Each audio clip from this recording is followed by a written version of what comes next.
Hey guys, welcome back to the channel. This is story about what if Naruto's body turns into full Uzumaki to adapt his powers from the future. Part 1. Before I start, please do support for more amazing content and comments for part 2. Do consider to subscribe my channel and share my video to your friends and check out the description as well. Let's start the video. The 7th Hokage Naruto Uzumaki walked through the garden of his lovely house. He passed the beautiful flowers planted by him, his wife and daughter.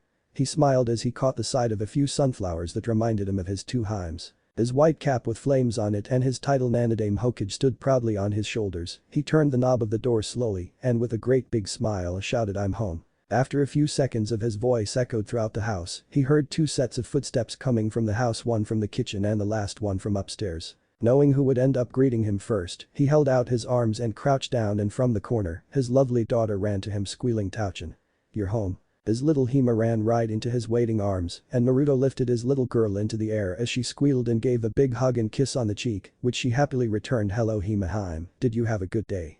he asked as he tickled his little girl, and she laughed out a response. "The Touchin Iha, stop hot tickles." Daddy's little girl laughed as she playfully slapped his hands away. "Howson, you're home early."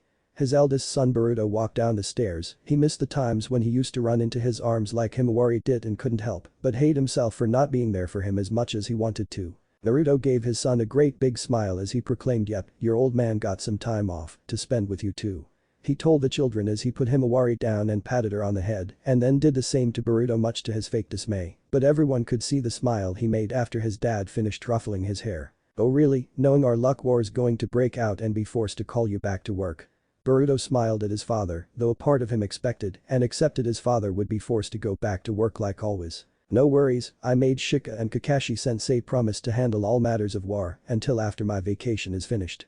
Naruto smiled at his two kids as they released a laugh at his joke, though Naruto was completely serious, having threatened to burn every Icha book in existences and make sure his advisor won't get a good night's sleep for the next 10 years if his family time was interrupted this time. "That's not good, Naruto-kun, that could very well happen."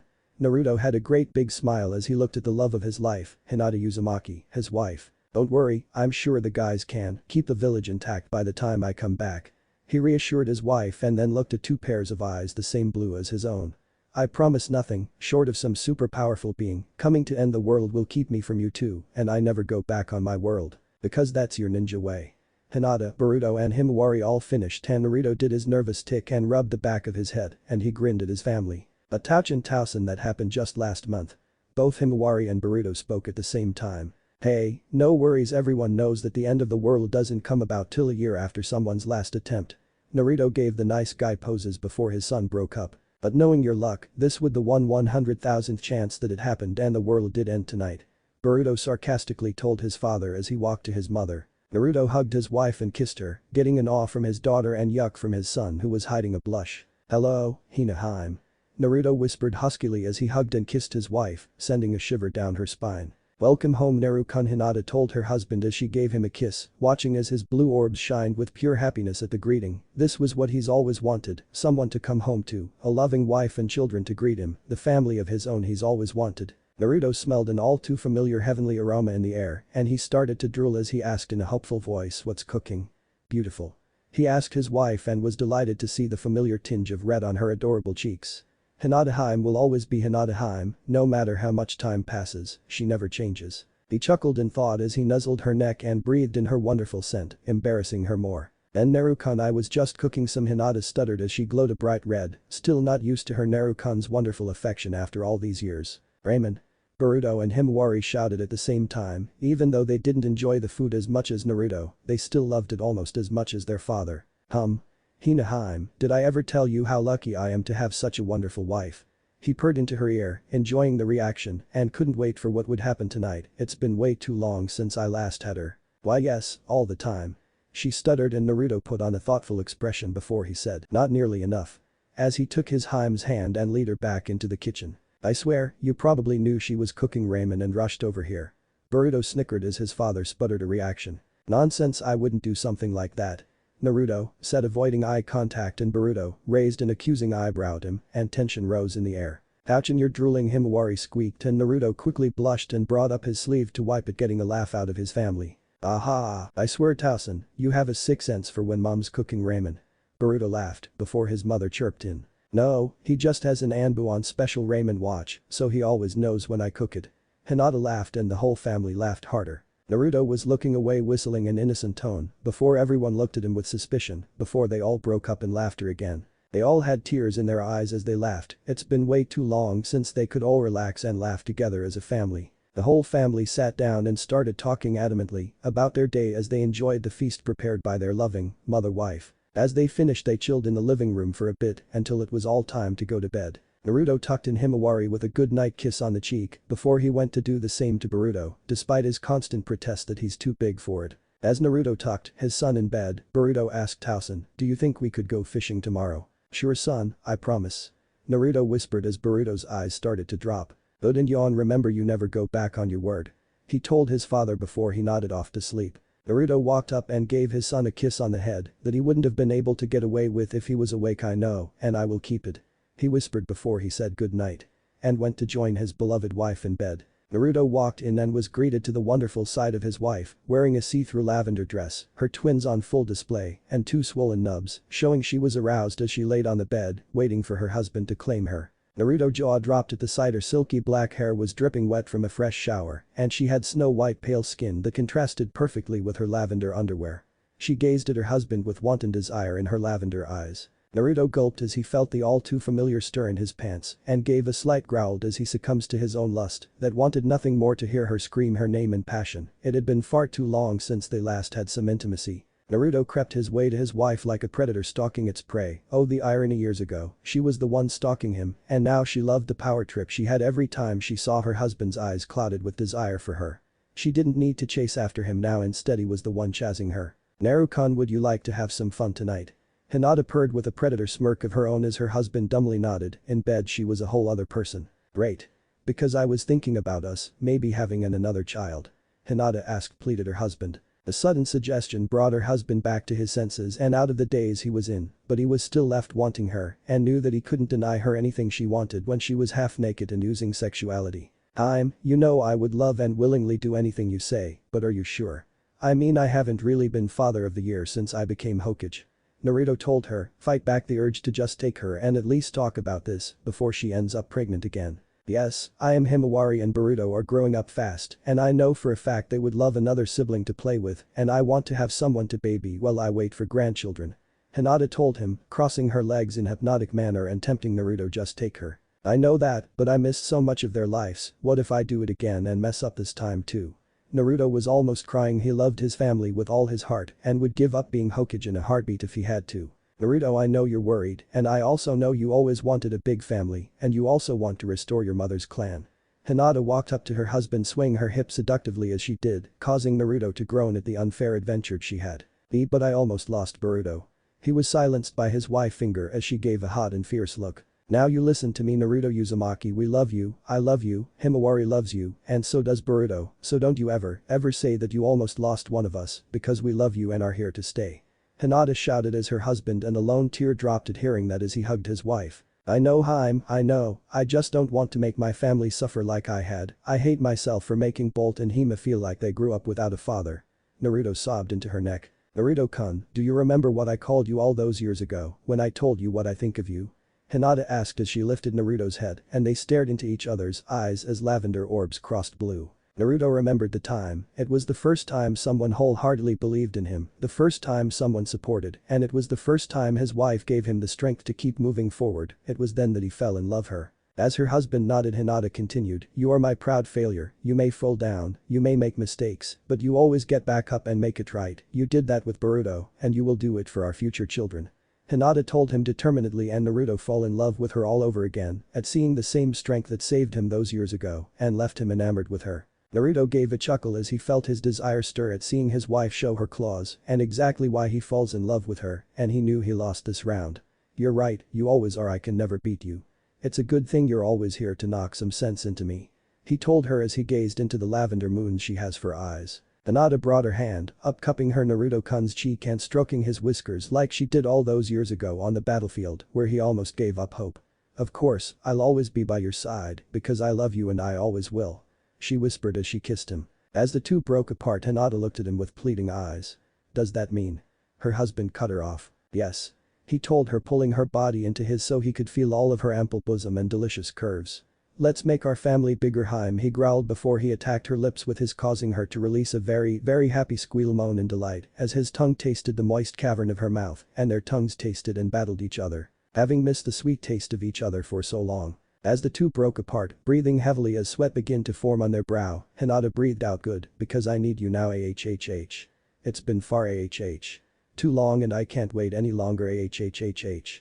As the words left her mouth, Naruto was using his teeth pull the dress off of her and his tongue and hands caressed her divine body. As the dress fell to the floor, Naruto kissed his wife with hunger and they continued their battle of tongues while Hinata wrapped her bare legs around his waist and arms around his neck as her husband carried her off to bed to claim her. Ah. Naruto Kunn was just barely stopped by the silencing seals as the two soulmates consummated their love again. A very pleased and satisfied Naruto was lying in bed on his side, his skin was sweaty and boiling to the touch, his hair was disheveled after the hours of making sweet, sweet love to his gorgeous wife. In his arms was an equally if not more so pleased and satisfied Hinata, her sweaty skin was sticking to his, her long midnight blue hair was as disheveled as it spread all over the bed and her lover. Both were still attached at the waist as close as humanly possible, loving every second of them being connected with their soulmate. Naruto's hand was stroking Hinata's exposed stomach lovely and his wife gave a sigh of content from his minstrels. "So Naruto-kun, what do you think we should name our latest addition to the family?" his blue-haired lover asked. Well, let's see, how about Kurama?" Naruto grinned at his wife and he heard a certain fox choke in the back of his mind. "Kurama Uzumaki has a nice ring to it, I like it." Hinata smiled as she snuggled into her husband's embrace more. "And if it's a girl?" Hinata questioned. "Well, you pick the name, you're better at it than I am." Naruto told her, his head buried in her hair. "No, I named both Boruto and Himawari, so it's only right you name at least two of our children now. Akanami for Red Wave, that is assuming she is born with the Uzumaki red hair, if not I'll think of something when I see her, I want to make sure her name will mean something and show how special she is in her own right." Naruto told his wife after a moment of thought. "Akanami, I like it and I hope we do have a child with your mother's hair one day." Hinata said and she hoped she could give Naruto more children. As Hinata closed her eyes, her blonde lover started speaking, "You know, sometimes I wish I never became Hokage." This jolted Hinata from her sleep and she was about to attack the person on instinct because her Naruto-kun would never utter those words, but stopped because she knew her lover was the real deal, only the real Naruto could make her feel so good. Feeling the jolt and the slight but almost fatal gentle fist strike, Naruto went to explain. "Don't get me wrong, I love the village and happy that I achieved my dream, but if I had known that I wouldn't get as much time with my family, I would have waited until Bolt, Hima and any other children we had were grown up." Naruto told her, a tinge of regret in his voice. Hinata sighed, knowing her husband still felt guilty for how his job took him away from their family too much and would probably always feel guilty about it. "Naruto-kun, it's not your fault, the village needed you and we couldn't ask you to give up your dream for us." Naruto kissed Hinata as she said that and then pulled her closer as he whispered, "No, you're wrong, this what we have here, you, Bolt, Hima. All this was my real dream and what I always truly wanted. I would give up being Hokage any day to enjoy living with my family, to always come home to someone, to you means more to me than anything else." Naruto told her and Hinata smiled. "Naruto-kun, I love." Hinata said before she fell asleep. "I love you, Hinata-Haim, with all my heart and soul." Naruto told her before he too closed his eyes, but before he did he had one last thought. "I love this life, but if I had the chance I would make sure I didn't neglect all of you, even if it meant giving up being Hokage. If I could do it over I would make sure I returned your love sooner, my Haim." But that the seventh Hokage closed his eyes and the world faded away as his beloved slept soundly in his arms. Naruto woke up with a yawn, noticing the familiar lack of warmth to his side and the lack of a hot body next to him. "Haim must have woke up and let me sleep in for once," he thought, stretching with a yawn. He felt the odd tug of clothing, he was sure he went to bed naked. Haim must have dressed me, too. Damn, I must have been exhausted to sleep through that. Naruto swung his legs to the side of bed, not noticing that his legs didn't touch the floor like they usually did. With an odd thump, Naruto touched the floor. Naruto's nose twitched, his face crunched up in disgust. "Ugh. What the hell is that smell? I swear, Boruto, if this is one of your pranks, you're going to get it," he shouted, his voice funny from holding his nose. Naruto took a step forward, he tripping on something. He rolled forwards until he crashed into something. "Ow." Naruto whined, rubbing the bump on his head. "Damn, that hurt. I can't wait to have some of Haim's delicious breakfast. This day is starting out horrible so far." He whined in his head, he couldn't wait to start the day properly with a good breakfast. "Naruto." A familiar voice shouted through a bang on his door. Awake now, Naruto turned to see his old sensei clothed in full shinobi gear. Instincts kicked in like a switch, Naruto's demeanor changed entirely, no longer was he the goofy fun-loving dad and husband. His blue eyes darkened and the Hokage in him came out full force. In Hokage mode Naruto spoke with authority and a slight edge, swinging the door open. "Iruka, this better be good. I gave Shika and Kakashi strict orders not to disturb me. What is so important that you had to come and get me?" Iruka gave a stunned look at seeing Naruto speak this way. Naruto heard alarms going off in his head, looking at Iruka. Inspecting him carefully, he saw that the man's face was younger, had the single scar across his nose, and the familiar ponytail. He looked exactly the same except Naruto examined Iruka's face again and saw that it looked over 20 years younger. Naruto's deep blue eyes narrowed, locking on the impostor in front of him, his feet moved slightly to prepare to take out the threat. Iruka seeing Naruto focusing on him with a threatening look in his eyes went to speak narrowed, he was cut off by Naruto's body flickering. Naruto's body seemed to refuse his commands, slamming into Iruka's legs. The older man lost his footing, falling into the wall behind him, effectively knocking him out. Ow. What the hell was that? My body refused to move how I wanted it to.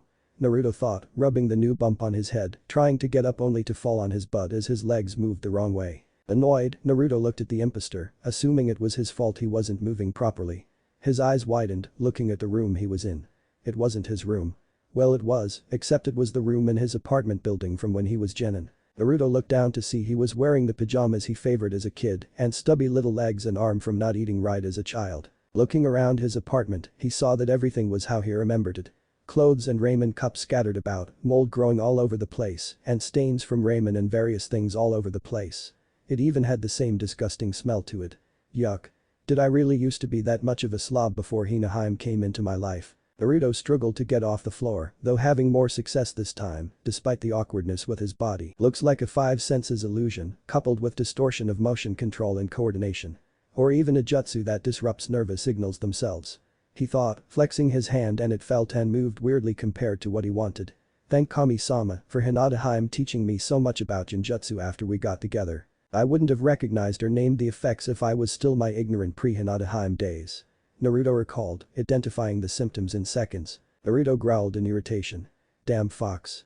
He's going to pay for slacking off and letting me get caught in a Genjutsu. Grumbling, and after a minute of intense concentration, Naruto stopped the flow of his chakra. He quickly released a pulse that would remove any Genjutsu within 10 meters. If any Anbu were in the area, they'd be notified by the spike of chakra. Naruto looked around, still seeing his old apartment and that his body was still his 12-year-old self. He was irritated even more, but remained calm. Something his senseis all made sure he practiced a lot and cried tears of joy when Hinata succeeded in teaching him what they failed to do. Okay, it's not a Genjutsu. Could it be a mental jutsu? No, Jinchuriki have an innate mastery of their minds, not even Ino could oppose me in here and she couldn't enter without permission, well not without being eaten anyway.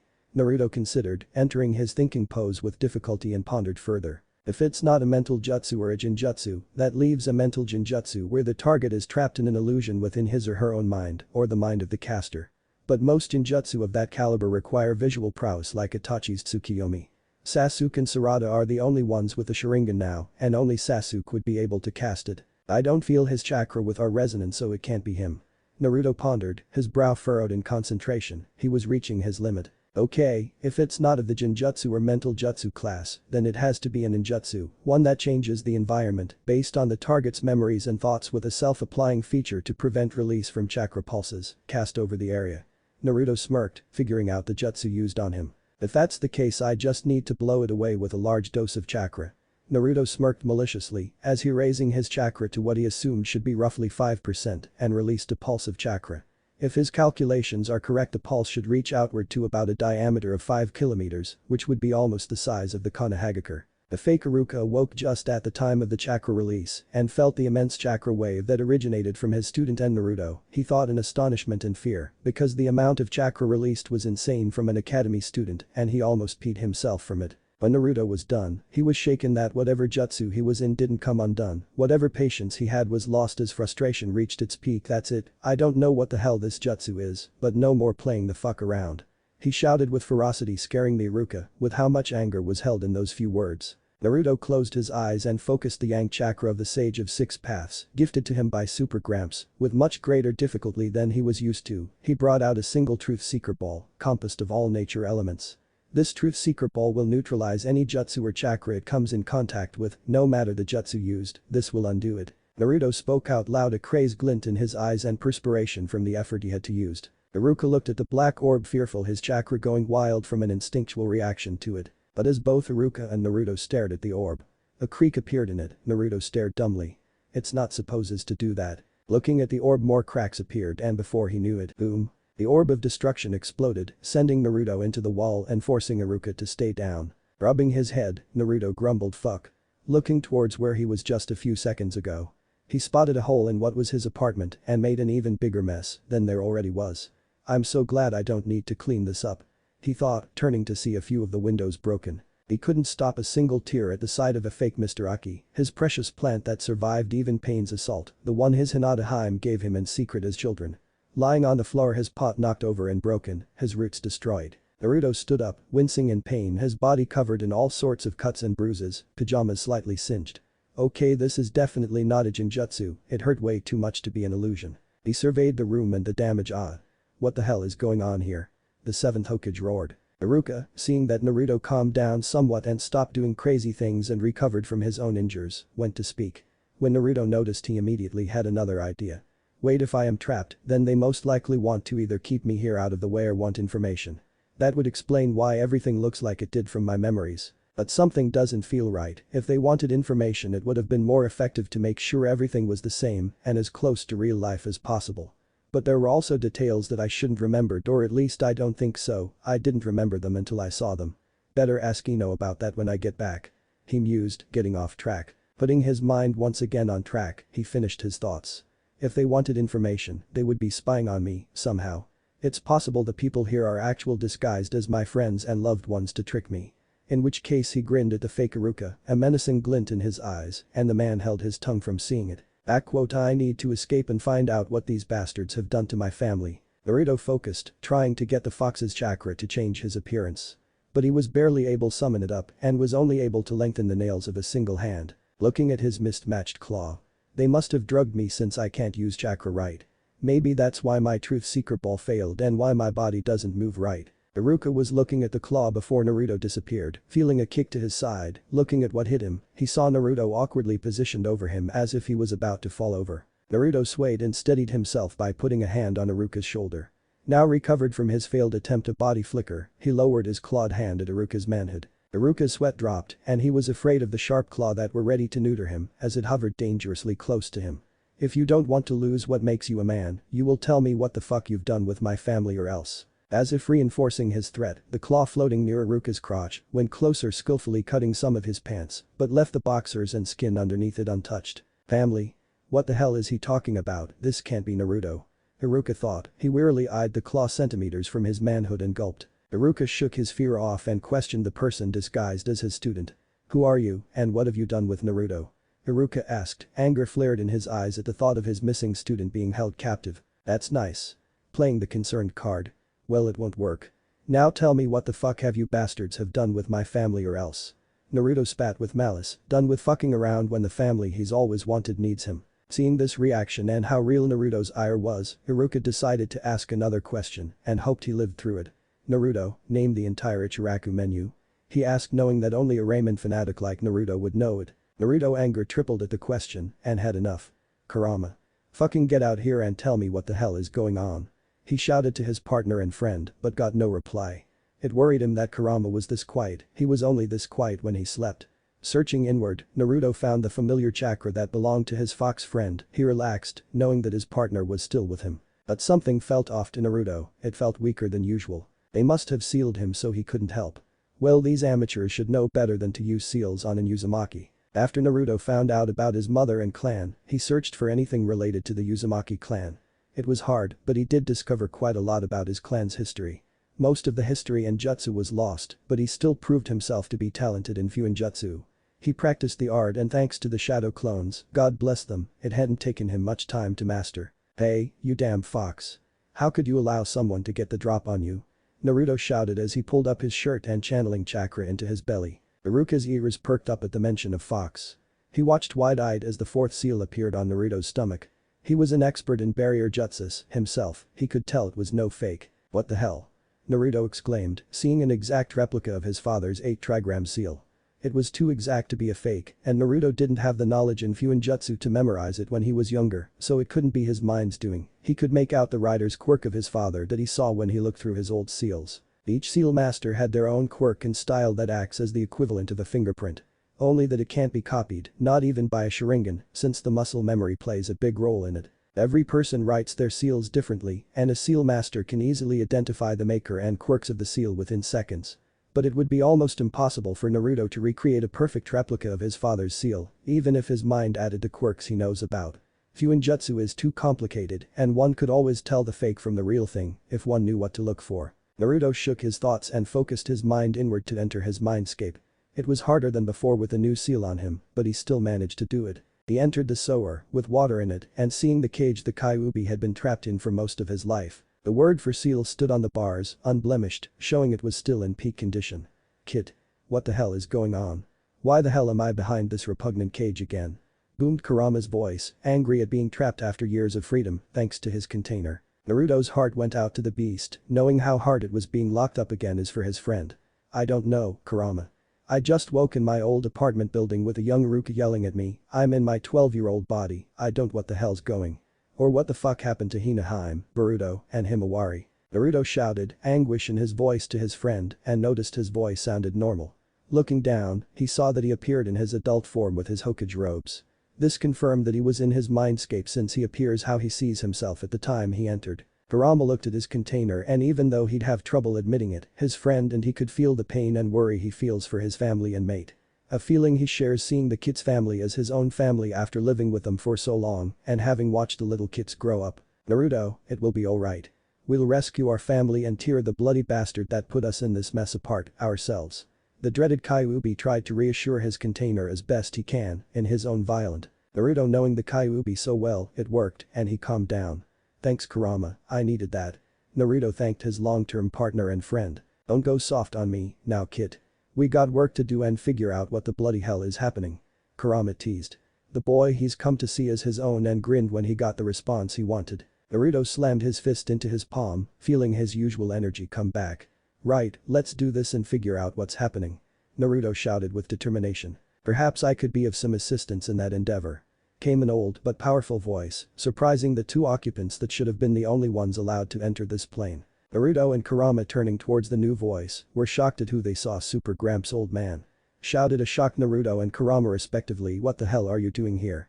They asked in sync. Long time no see Naruto-kun, Kurama-kun, I've been watching for a long time now observing you and am quite satisfied with what the shinobi world had become thanks to you.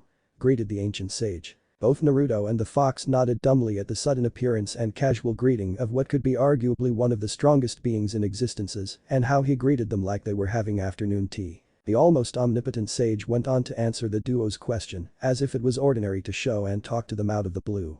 Now I am here to inform you of what's going on and where you are my children. The sage answered fatherly since he was speaking to his son's reincarnation and one of the children he created. Wait. You know what's going on? Naruto asked, excited beyond belief that he was finally going to get some answers to his mystifying ordeal. Yes Naruto-kun, it is quite simple. In fact, you see you and Kurama-kun have traveled back in time about roughly 20 years into the past. The sage told them without a care in the world, like he didn't just tell them they did something the space-time continuum shouldn't really allow. We what? Screamed the two time travelers before they both fainted and Naruto hit the floor on his back and Kurama followed, his legs hanging in the air. The sage looked at his two children like figures in confusion before asked to no one in particular, was it something I said? After a few minutes in the mindscape, which only to amounted almost 0 seconds in reality, Naruto and the fox woke as they both jumped to their feet in sync and shouted at the god of all shinobi, what the hell do you mean we traveled back in time? The sage looked at them as he sipped green tea while levitating in the lotus position, and both the Jinchuriki and tailed beast had to fight to stay conscious at the casualness the ancient sage was treating the situation as both of their eyes twitched. Ah, finally awake, good, and it's exactly as I said, we are all now 20 years in the past. Both Kurama and Naruto faced palmed and cried in tears at the sage's casual approach and answer. They both discovered the source of the legendary Uzumaki unfounded and clueless behavior. I mean, how did this happen? Time travel shouldn't be possible, should it? Naruto asked, having adjusted to the crazy situation. Well, that is where you are wrong, nothing is really impossible with the right power and knowledge, even time travel. I myself actually use it to travel to the future quite a lot to see the results of people's actions. Naruto and Kurama were left dumbstruck at this revelation, all their prior knowledge of the universe meant nothing. As for how you traveled back, that is because of you, Naruto-kun. The sage finally revealed, pointing an aged finger at the man. Me, what the hell did I do? Naruto shouted as the sage told him he was the one who caused the situation they were in. You, Naruto-kun, have had half of my power and chakra, along with the chakra of all of my children, the tailed beasts. I believe you subconsciously tapped into that power and brought yourself and Kurama to this time period. The sage told them the answer to all the questions. Naruto remembered thinking if he could do it all over the night before, but he never really wanted it to happen, to be away from his family. Shaken by the revelation, Naruto asked in a shaky voice, how can we go back? The sage looked on sadly to the man in front of him before he told them, you can't go back, Naruto-kun. He answered in a sad voice, showing some true emotion for the first. What do you mean we can't go back? Naruto screamed. It's exactly what I said, you can't go back, it's impossible to reverse what you've done. The sage sorrowfully told them, earning a shocked and outrageous look from the two. But you said that time travel to the future is possible, why can't we go back? Naruto questioned the almost omniscient being's logic. Yes, travel to the future is possible. Naruto smiled as the sage said this, however, sending you back to where we came from cannot be done. The sage finished, much to the dejected Naruto. See, can't be done, why not? Naruto asked weakly, a look of loss and despair appearing in his eyes for the first time in years. Simple, Naruto-kun, for you, see, the future we came from no longer exists. Naruto dropped to his knees and his mindscape cracked a bit. What? He whispered weakly, but on the inside, he didn't want to hear it. Time travel is complicated, well, possible, it changes the universe drastically. The Rinnegan wielder started his lecture, and with a wave of his staff a blue river of light appeared in front of him. For you see, time is like a river, ever moving forward, never stopping. This is how events are supposed to play out, only happening once. The sage told them. But when something goes against the current and the river flows in reverse, it destroys the river. The sage demonstrated and Naruto felt his heart break as an orange dot appeared in the river and went backwards against the current, and the river of blue light disintegrated as it did. When the river is destroyed, it begins to form a new river, but this new river is different from the old one and will never be completely the same. I can send you back into the future, however it won't be the future you came from. The sage finished as a new river of blue light formed. But why, if that's the case, shouldn't a time paradox have happened? I shouldn't exist now if the future I came from is gone. Naruto shouted in desperation, hoping what the sage said was a lie, that he can still go back. True, but you see, because you are the one that traveled back in time, you became similar to me, a being that exists outside of time. The orange dot flew outside the river of light before the sage continued, because of that the laws of time don't apply to you, and you exist even though the future you come from doesn't. Naruto fell into despair as the hopelessness of the situation filled him. So I can't go back to my time? Naruto asked to confirm. Yes, that is circumstance you're in. I could send you 20 years in the future, but since the laws of time don't apply to you, you will be sent, but it will be like you just disappeared from this point onward and then reappeared in future you arrive in. Entire events will take place as if you never existed. The sage finished his explanation of time. So I can't go back, Hinata, Boruto, Himawari, they're gone and it's all my fault. At the revelation, Naruto fell into despair, his eyes hollow and empty, all fire that they held gone, extinguished as the truth of the situation hit him, and his mindscape cracked even more. The family he loved, the dream he spent his entire life building, gone, and all because of him. He destroyed it all because he was selfish, because he was greedy and wanted more than he already had. He ruined and destroyed hundreds of lives. He'll never wake up with his Haim in his arms. He'll never see his children smile again because they don't exist. Anyone, they're gone forever because of him.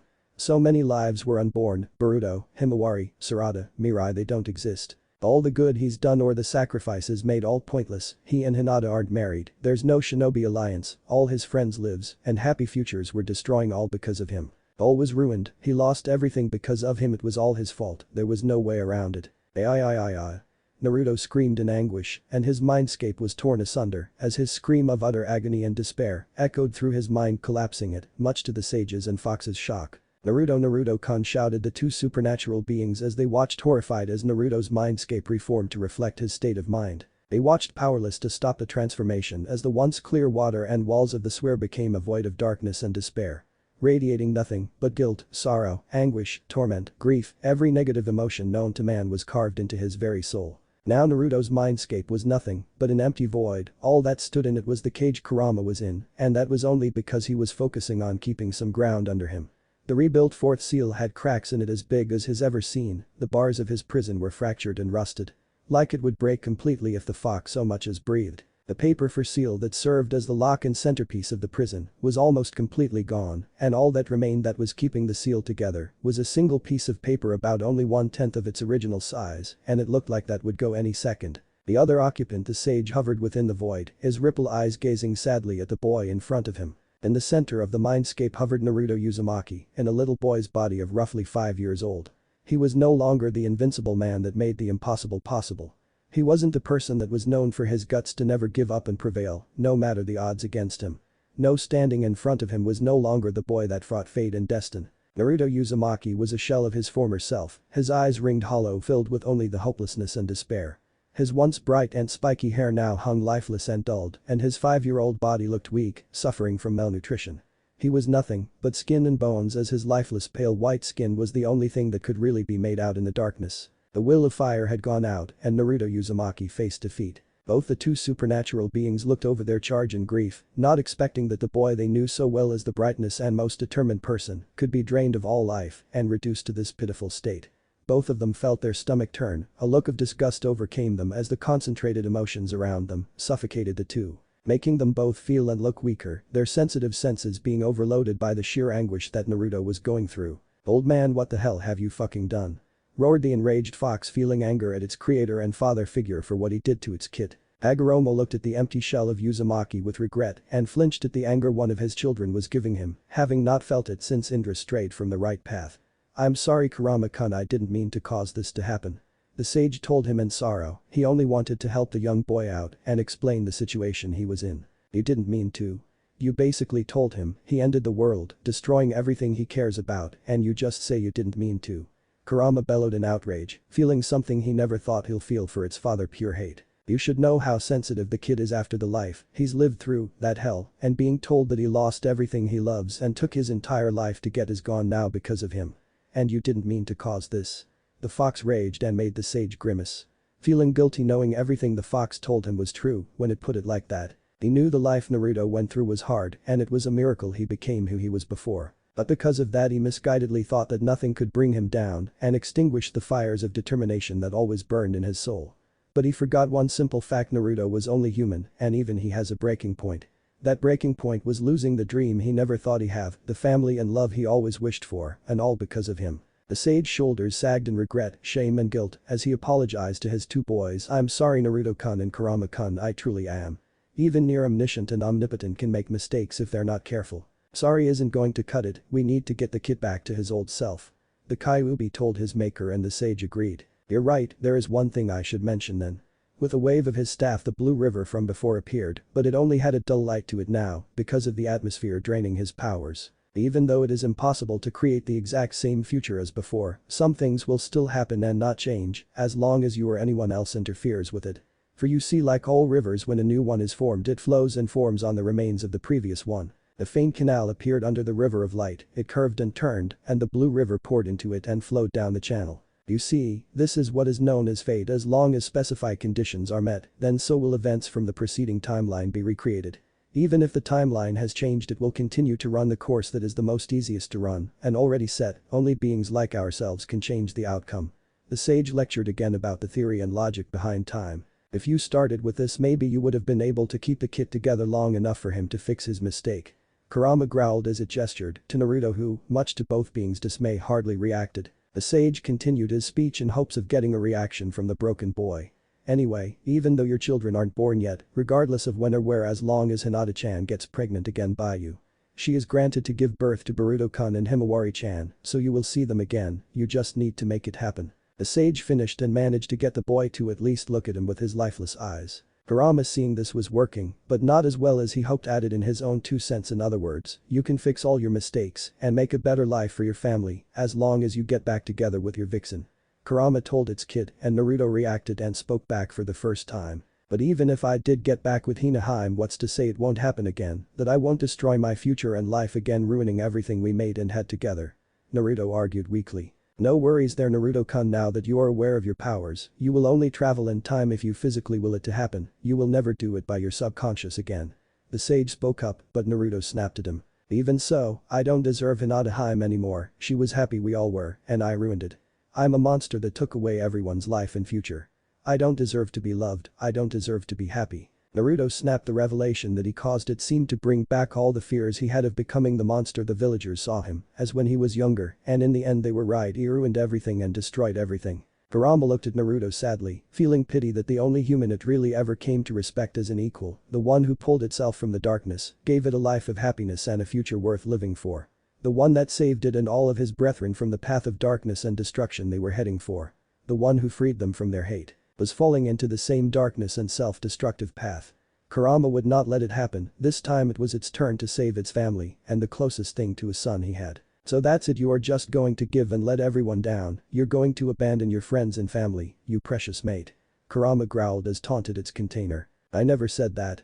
I just don't deserve to be happy after what I've done. I failed, I always fail. Naruto responded downcast. Well, it sure bloody sounds like it, or have you forgotten that it was you who saved your mate from her suffering, that it was you who became the hero of the world and saved everyone, ending all wars as we know it and brought in a golden age. Kurama voiced boomed throughout void, and Naruto shouted back. Some hero. I ended up destroying the world as we know it and caused everyone we know to lose their happiness. Naruto responded with red eyes and tears.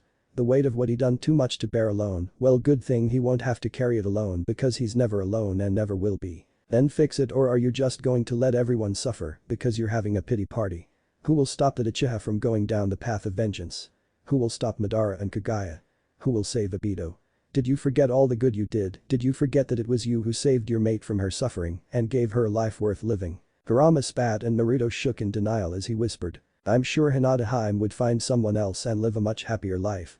He told himself half-heartedly, hating every word he spoke like it was poison, but his Haim deserved better than him. As if reading his thought, the fox had a sarcastic grin as it gave a response. That's assuming if she didn't kill herself to escape her torment. At those words, memories of when he and his Haim first got together flowed through his mind. Naruto-kun, if it wasn't for I would have probably gave up on living long ago, and don't give me that look, I know it's true, you've always been the son that guided me. You were the one who showed me how to be a proud failure. His Haim smiled at him. If it wasn't for you, I would have took my own life to escape, believing that I was a failure that didn't deserve to live and deserved death. Hoping it would make all those that I failed happy. When I fought Niji Niacin in pain I didn't expect to live, and a small part of me wanted to die, to be free of my pain no matter the cost. But you saved me, Naruto-kun, your smile gave me hope, your will to never give up allowed me to walk down the right. It was your Nindo that allowed me to have the life I'm living now. It was all you, the happiness I have now, the wonderful life I live was all thanks to you. Thank you, Naruto-kun. Hinata cried before she finished. Thank you for loving me, thank you for making me fall in love with you, because it was thanks to my love for you that I am who I am today. I love you, Naruto-kun, and I always will, and no one else can ever change that. Naruto memories finished and told the fox he was wrong in denial. You're wrong, Hinata can live without me, she's strong. But will she be happy? She could end marrying that mutt because she doesn't have you and sees no reason to care about the life she lives. She could end up being married off to some bastard who doesn't care and will only rape her over and over again.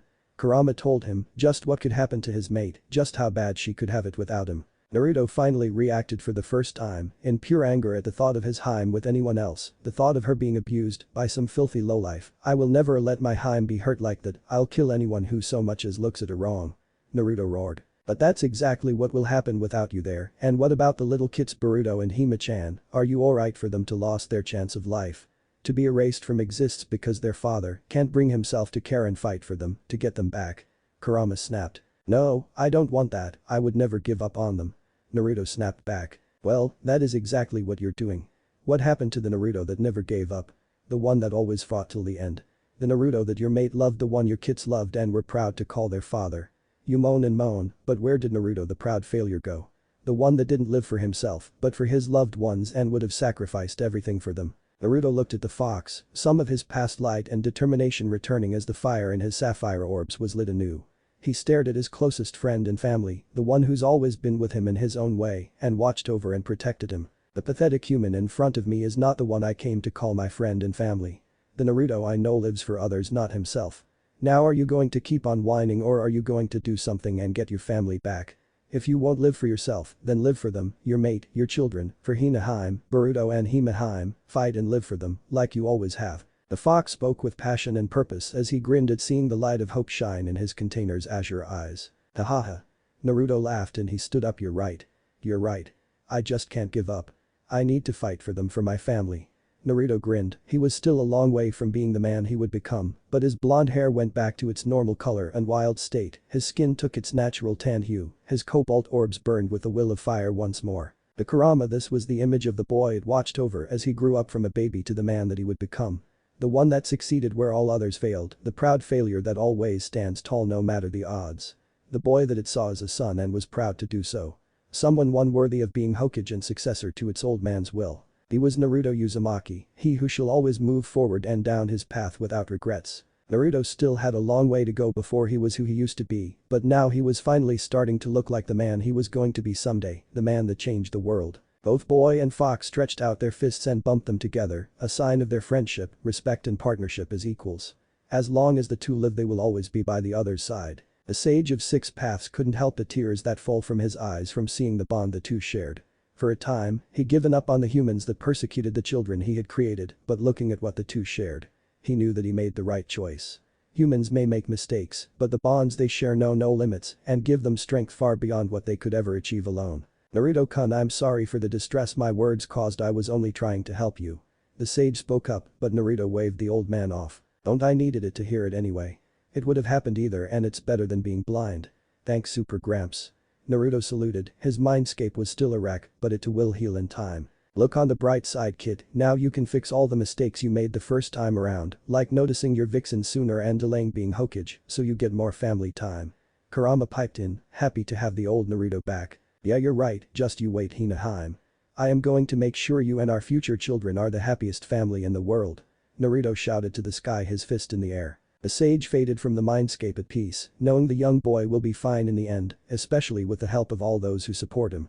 Naruto woke up back in the real world, almost no time was lost looking at the bewildered Iruka. He retracted his claws looking embarrassedly at his old sensei, he clumsily rubbed the back of his head. Sorry about that Iruka-sensei, a lot sort of happened, please forgive me, I'll treat you to ramen. Naruto pleaded as he put his hands in front and begged for forgiveness. Iruka looked confused at the sudden change in the person that he doesn't know whether to call his student or not. He decided to ask one thing before he did anything else, name the entire Ichiraku menu. Iruka asked. 10 minutes later Naruto finished reciting the menu of, in his words, the greatest ramen stand on earth from heart and gave detailed reviews of each dish of the so-called food of the gods. Which only Naruto Uzumaki could do. Iruka still had his doubts, but if there was one thing and only one thing he could trust from Naruto, it was ramen. Naruto, what the hell is going on? Iruka shouted, he came to pick his student up, who was late once again for the academy. Only to get slammed in the nuts and into a wall, be threatened to get neutered and find out his favorite student knows about the fox. Well, it's complicated.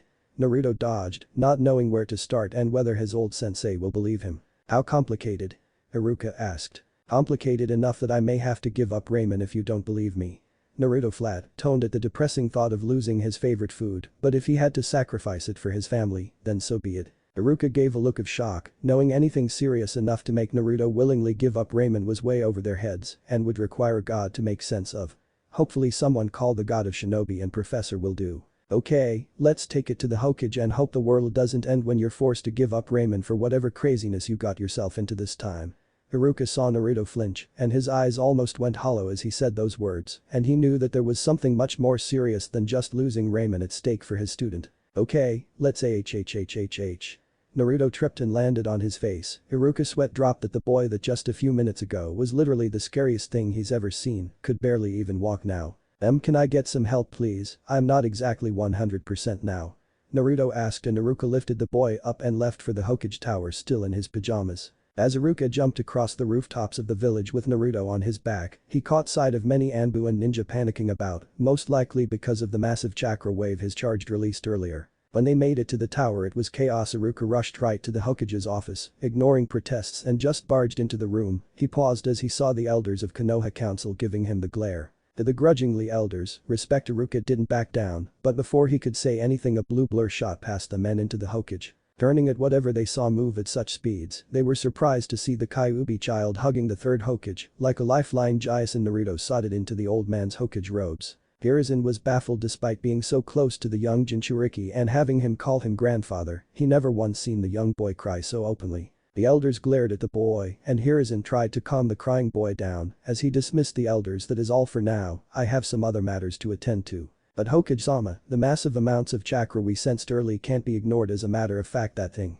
Kaharu Utatine started, but stopped as killer intent skyrocketed. Say another word and you will be reminded that not even you are exempt from the law. The third Hokage threatened. All the elders bowed and left the room, glaring at Iruka as they passed him, and then slammed the door to the office closed. Now Naruto-kun, what's wrong and what happened? The third asked the crying boy in his lap with a grandfatherly voice. Sorry Jason, I'm just really happy to see you, it's been way too long.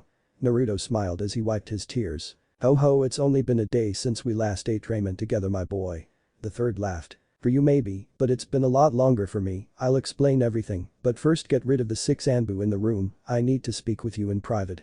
Naruto told the third much to his surprise. He wasn't very surprised that Naruto noticed the Anbu, they've been watching him his entire life and he's had to run away from them enough times to know where they are. I swear how this boy can't pass the academy graduation test is beyond me, he's picked up the skills of most veteran Anbu members when it comes to infiltration, escaping, trap making and sensing, all without official training. If I gave him the Jonin or even the Anbu test, he could probably pass with flying colors just with those skills alone. The third contemplated, knowing if it wasn't the damn council Naruto could probably be the village's leading assassination and infiltration expert by now. Well, it's not a completely bad thing Kushina would have my head in the next life if she found out I made Naruto a murder without giving him a proper chance at a childhood first. The Hokage shivered, memories of the red-hot habanero still give him the willies to this day. But enough musing, he needs to get to the matter at hand. There are only 5 Anbu in the room Naruto-kun. The old man told, only to be proven wrong by a boy not even a quarter his age. No, there's a 6th one hiding in the shadow in the corner over there. Naruto pointed to the upper left corner and a kunai shot out of the shadow. Within seconds the 5 other Anbu took down the interloper and the third caught the kunai without effort and was surprised when Naruto didn't even flinch when the kunai was inches from his face and was aimed at him. Looking carefully at the blue orbs that used to always shine with innocence and hope but now were darkened with the look of a man who's seen just what the shinobi world is and had witnessed firsthand the horrors it can produce. He knew this wasn't the boy he knew. The third looked at the extra Anbu and immediately knew who he belonged to root. He growled before he barked his orders, take him to interrogation and make sure they bleed him dry of every last thing he knows. With that order the Anbu left the room. Iruka was surprised by what just happened before the third commented, okay Naruto-kun, what is it you want, and his question was cut off as Naruto made a hand sign and chakra entered the air and a privacy seal was set over the room. Both Iruka and Hiruzen were impressed at the quick application of such an advanced seal with only one sign. Naruto-kun, what? The third was cut off again as a high-pitched whistle sounded throughout the room, temporarily hurting both the two men's ears. As chakra in the air vibrated, there was a small pop and smoke could be seen and smelled from several areas in the offices. Iruka and the third looked at Naruto questioningly. Sorry, listening devices and seals, the jutsu I used just now destroyed them using sound waves generated by vibrating chakra. It will also cause the person listening to go deaf in the ear they were listening with for a few days, so you can identify who was spying. Naruto explained much to the dumbstruck pair and then he added, I'll teach it you, it's a useful jutsu and great security measure for a cage. Okay, who are you and what have you done with Naruto-kun? The third asked, giving the boy in front of him cold threatening eyes and killer intent. Much to his respect and surprise the person in front of him didn't even flinch, something that not even most veterans can achieve. Well, I am Naruto, the blonde boy said with a foxy grin and teasing voice, and right when the two men were to lose their temper, he finished, I'm just from 20 years in the future, Nanadame Hokage Naruto Uzumaki at your service. The prankster jumped on the desk and bowed. Both the academy sensei and Hokage stared dumbfounded at the boy in pajamas as he bowed. He just told them he was the future Hokage and Naruto Uzumaki from 20 years in the future, and with a straight face. The third was the first to recover. You honestly expect me to believe you're from the future? The third questioned the sanity of the person in front of him. Naruto just nodded and responded with a straight face, no, not at all. As a future Hokage I know you can't just accept everything at face value, but I am more than willing to reveal information that only you, a Hokage or a person from the future can know, but they are all SS class secrets. Naruto told the man as he gestured to Iruka with his head. The third knew what he meant and that he wouldn't reveal what he knew unless it was okay for Iruka to know. Okay, you may speak. The third said as he pulled out his pipe and lit it. After all, what can a crazy person possibly know? He thought as he took a puff of his pipe, blowing out some smoke. Alright then, I guess I should start off. I am Naruto Uzumaki, son of Kushina and Minato Namikaze. I was named after the character of my godfather, Jiraiya's first and only good book, The Tale of the Utterly Gutsy Shinobi Naruto. Naruto was enjoying the dazed expressions they made as their jaws drop. He was still a prankster at heart after all. I am the third Jinchuriki of Kyuubi no Yoko Kurama, who I inherited from my mother, who was the second Jinchuriki, who inherited the duty from her predecessor and first Jinchuriki, the wife of the Shodai Hokage Mito Uzumaki Senju.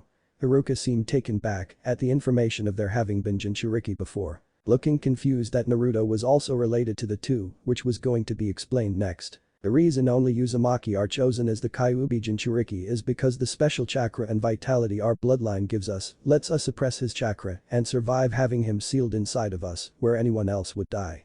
Naruto explained and he grinned at the stunned looks the two adults were giving him. Finishing with a proud smirk, this reminded him of the time when the few council members who refused to accept him after he literally saved the world found out who his parents were. The third wanted to believe what he just said and that he was Naruto from the future, but sadly, anyone could figure out Naruto's identity and where his name came from if they asked the right people and questions, especially if they had a traitor in their midst. That's not enough, I'm afraid. The third started before Naruto cut him off because anyone could find that out with enough research and if they asked the right people. Naruto predicated exactly what he just thought and was going to say. I started off with that because it would get you to open up to me and listen more, as well as reveal that I know who my parents are. Naruto told him in a cheerful tone. Iruka was in shell shock by what was just revealed to him, and the third didn't deny that Naruto was the fourth son and just sat back and listened. Though I would like to ask a question, when were you going to tell me who they were?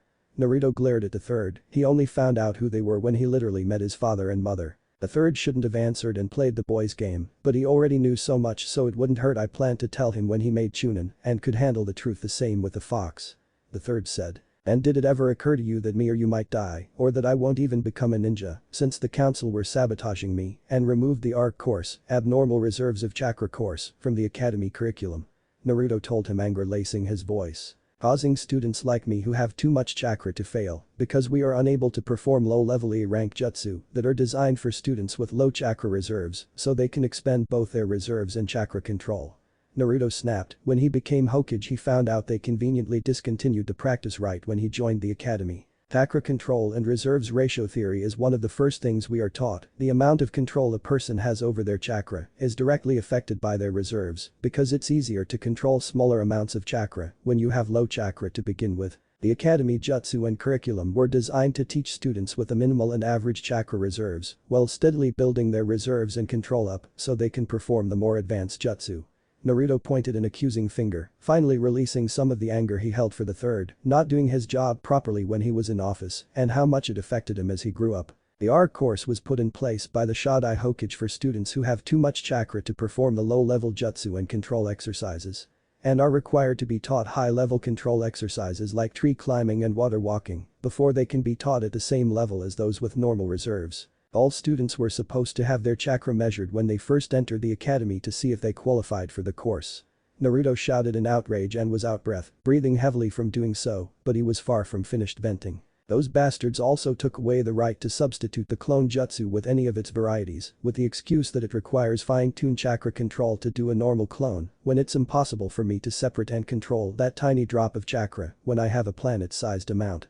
I mean, I would have never been able to pass the exam the normal way. The worst part of all was that the academy teachers willingly let me take the exam when I wasn't ready, so that I would fail and be kicked from the program for failing it 3 times the maximum number of times someone is allowed to take the stupid test. Naruto spat with venom. It wasn't until after he became Hokage and looked into changing the academy curriculum with his Haime's help that he found so many things that were wrong with the system. Hinata explained and helped him overhaul the whole thing so the mistakes of the past won't repeat. Naruto was breathing heavily now as he finished. He didn't realize he had so much anger and hate left inside after he found that out.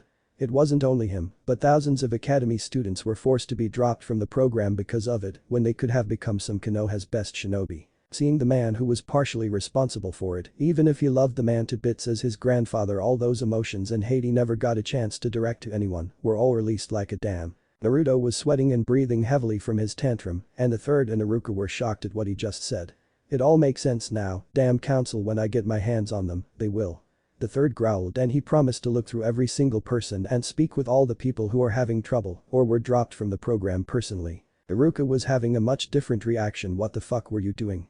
Iruka shouted at the third, his shock from the previous conversation gone and rage taking its place. Naruto and Hiruzen were taken back by the usual subdued academy teacher's use of language. You're the bloody Hokage and you let the academy and council do this. Iruka was outraged by what was done. Naruto was his favorite student and he always wanted to help him, but was forbidden from doing as much as he wanted due to not being allowed to show favoritism. But most of all he hated himself. Listening to everything Naruto said he felt so ashamed. He knew the theory better than anyone and taught Naruto for years, yet never saw the obvious reason to why he was having trouble. Iruka fell to the floor in tears and apologized to Naruto. "I'm sorry Naruto, I should have seen it. I taught the subjects you spoke about, and yet I never put two and two together of why you had so much trouble. I should have helped more. You were held back because I was a bad teacher, because the academy held you back. I'm so sorry." Iruka cried and Naruto felt his heart warm at the words. Iruka did the same thing in his timeline and was a big supporter in the changing of the academy system and became the principal after having become a Jonin and learned Shadow Clone so he could give time to every student that needed it. Naruto let a few tears slip before he gave the same reply he gave his first sensei in his future. "Iruka-sensei, you don't need to apologize. You were the only teacher that cared about me and helped me out in the first place. You have nothing to apologize for, and it was thanks to you I managed to become a ninja and eventually Hokage in the first place. All these years you've been like the father I've never had. You taught me not just how to be a ninja, but a better person and a man. I could never thank you enough for all you've done, and I will always be grateful to you. To me, you will always be my sensei who's always given it his all for his students. I know without a doubt that you will help me change the academy and be the best sensei there is, like I already know you to be."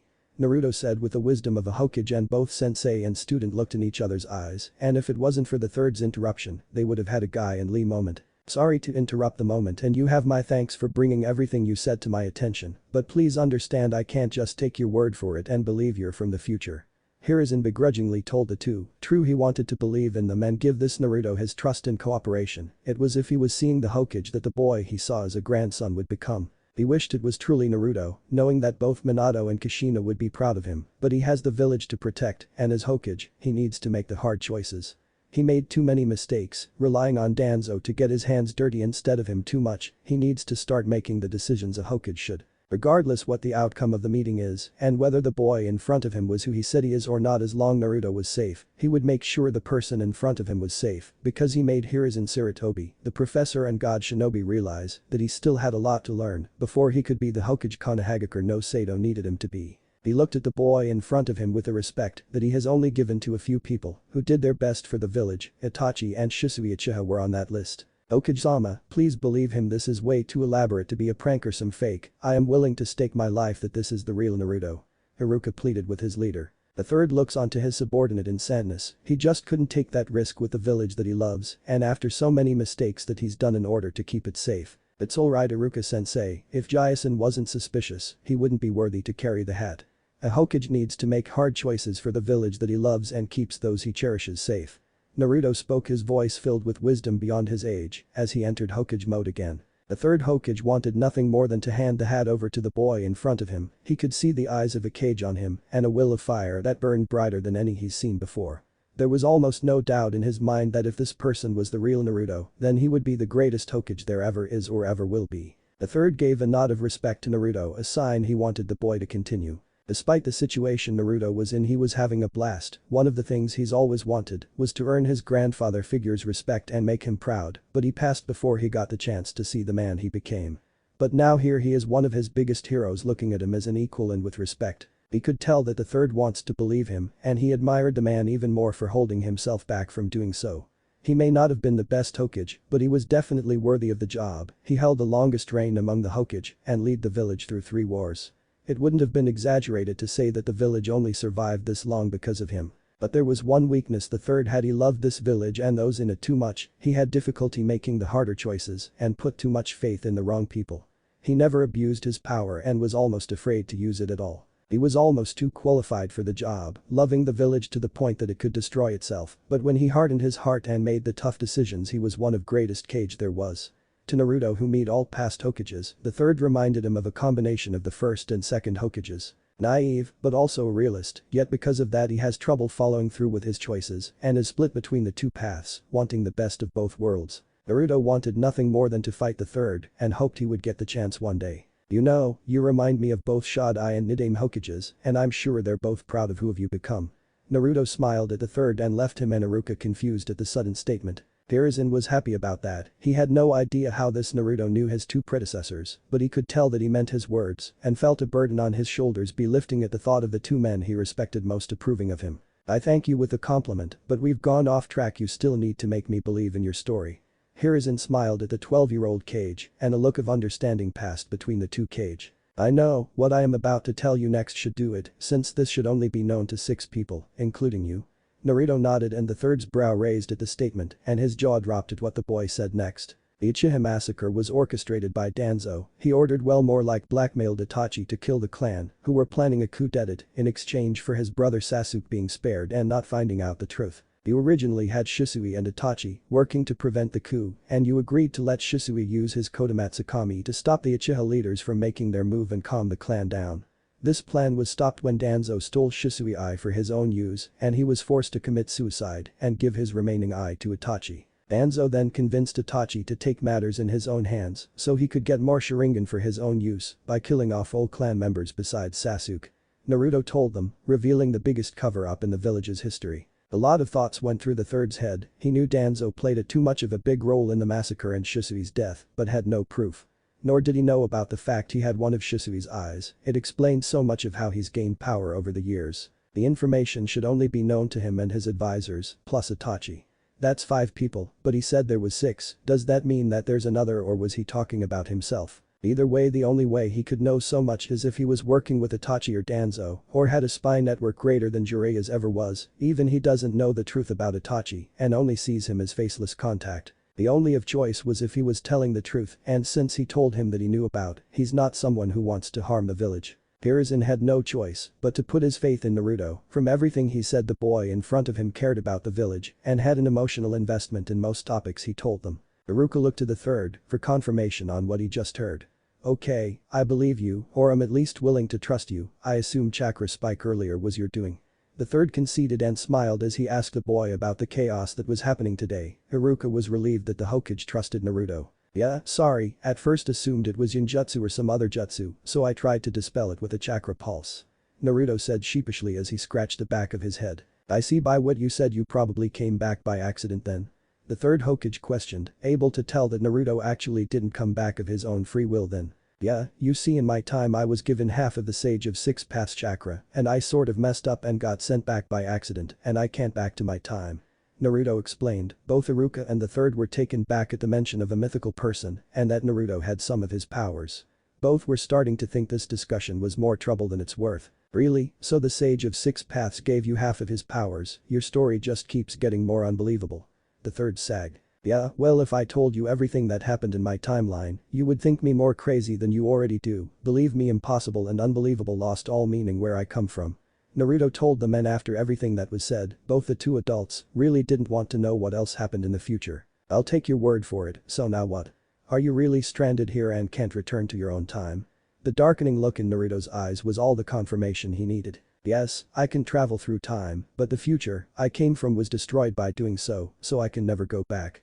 Naruto deadpanned, and both adults caught the sadness in his voice as he did. The third was about to question that logic when and don't use a time paradox would occur. I said the same thing when Super Gramps, sorry, the Sage of 6 Paths told me. Naruto corrected, and both shinobi were left speechless that he referred to the creator of ninjutsu like that. The sage told you?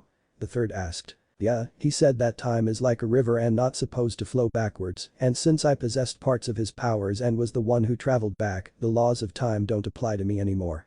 Naruto told them, and like his nickname the professor, the third had a rough idea what he meant. I see, so what are you planning to do now? The third asked the boy he sees as a grandson. I plan to live my life here and rebuild everything I lost. Naruto responded with determination and fire in his eyes. Very well, I don't suppose you can tell me about the future. The third asked, and Iruka perked up as he did. Who wouldn't be interested in the future? Both were curious what happened to them. Well, Naruto was stopped by the voice in his head. We don't want to change events too much, the less they know the better, keep what they know limited to events that are about to occur. Kurama spoke up. I can't tell you everything, since it could change what will happen more than it already is, so I will keep what I tell you about to events that are coming up. Naruto spoke up before he asked a question himself. Speaking of which, what's the date exactly? I don't know the exact time I traveled to is. Naruto asked. You just failed the graduation test for the second time. Iruka spoke up and had a tinge of resentment in his voice now that he knows about Naruto being set up to fail. I see, so I have 6 months before I become a genin, but if you don't change the rules back I'll fail again for sure.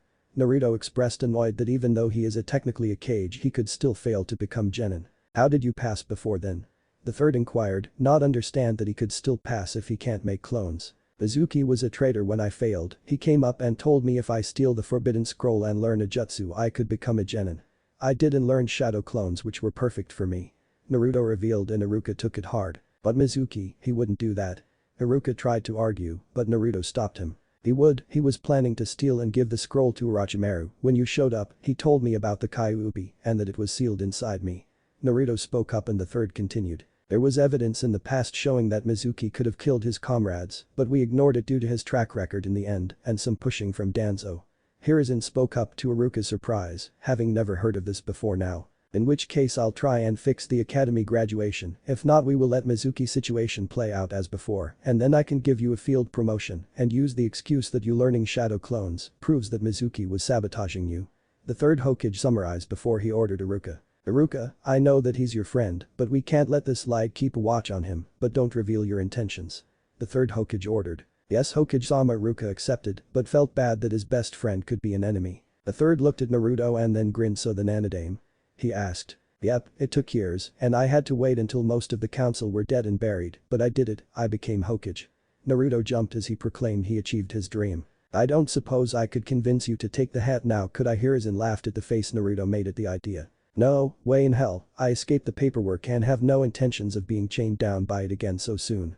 Naruto practically screamed, causing Iruka and the third to laugh. Haha, I never thought all the day you would say no to being Hokage. Iruka laughed before the third chimed in. I understand, the blasted paperwork is literally a never-ending hell on earth. Sarutobi glared at said paperwork and Naruto joined in, any Kage would be able to tell they were trying to set the damn thing on fire. Yeah, well, I will take the role again, but I have some more pressing matters to attend to before I do. Naruto grinned as told them. Oh really, what can be more important than being Hokage? The third asked and Iruka looked at Naruto expectantly. Living my life, I love the village, but after I became Hokage, I wasn't able to live my life like I wanted anymore and it caused a lot of problems. Naruto told them, a look of regret in his eyes. So sorry old man, but I don't plan to become Hokage for a long time. Naruto told them. The third looked at the boy and understood. I understand being a Kage is a full-time job and doesn't give you much free time for other matters. Have any idea who should succeed me then? I don't want to stay in this chair until you're ready to take my place. Tsunade Bachin for Godame and Kakashi for Rakudame. By the time I'm ready they should have cleaned up the council and I'll be free to take over in peace. I swear some of the old farts just wouldn't let up no matter what I did. The village almost went into civil war because they wouldn't make me Kage. Naruto waved his arms in protest. Tsunade and Kakashi, I would have never expected them as Hokage, but I'm sure they did a good job and it's nice hearing Tsunade came back. The third had a faraway look in his eyes. It wasn't easy, but I'll tell when we get her to take the seat again. Naruto told him before he got a serious look on his face. Now I want to ask something, why is it I never learned about the Uzumaki clan at the academy? He asked with a hint of resentment. When he found out how close the village was to his clan, he felt insulted that it was never taught and his clan just erased. The third was surprised and anger at what the question could mean. What do you mean? The academy should have explained all of Uzumaki history and our relation with Yuzashii Agakure. Actually Hokage-sama, the information about Yuzashii Agakure was wiped from the curriculum after the Kyuubi attack. I remembered that our sensei just stopped teaching it and it's no longer on the list of what we should teach. Iruka spoke up, surprised to find out Naruto had a clan related to Konoha's longtime ally Yuzashii Agakure.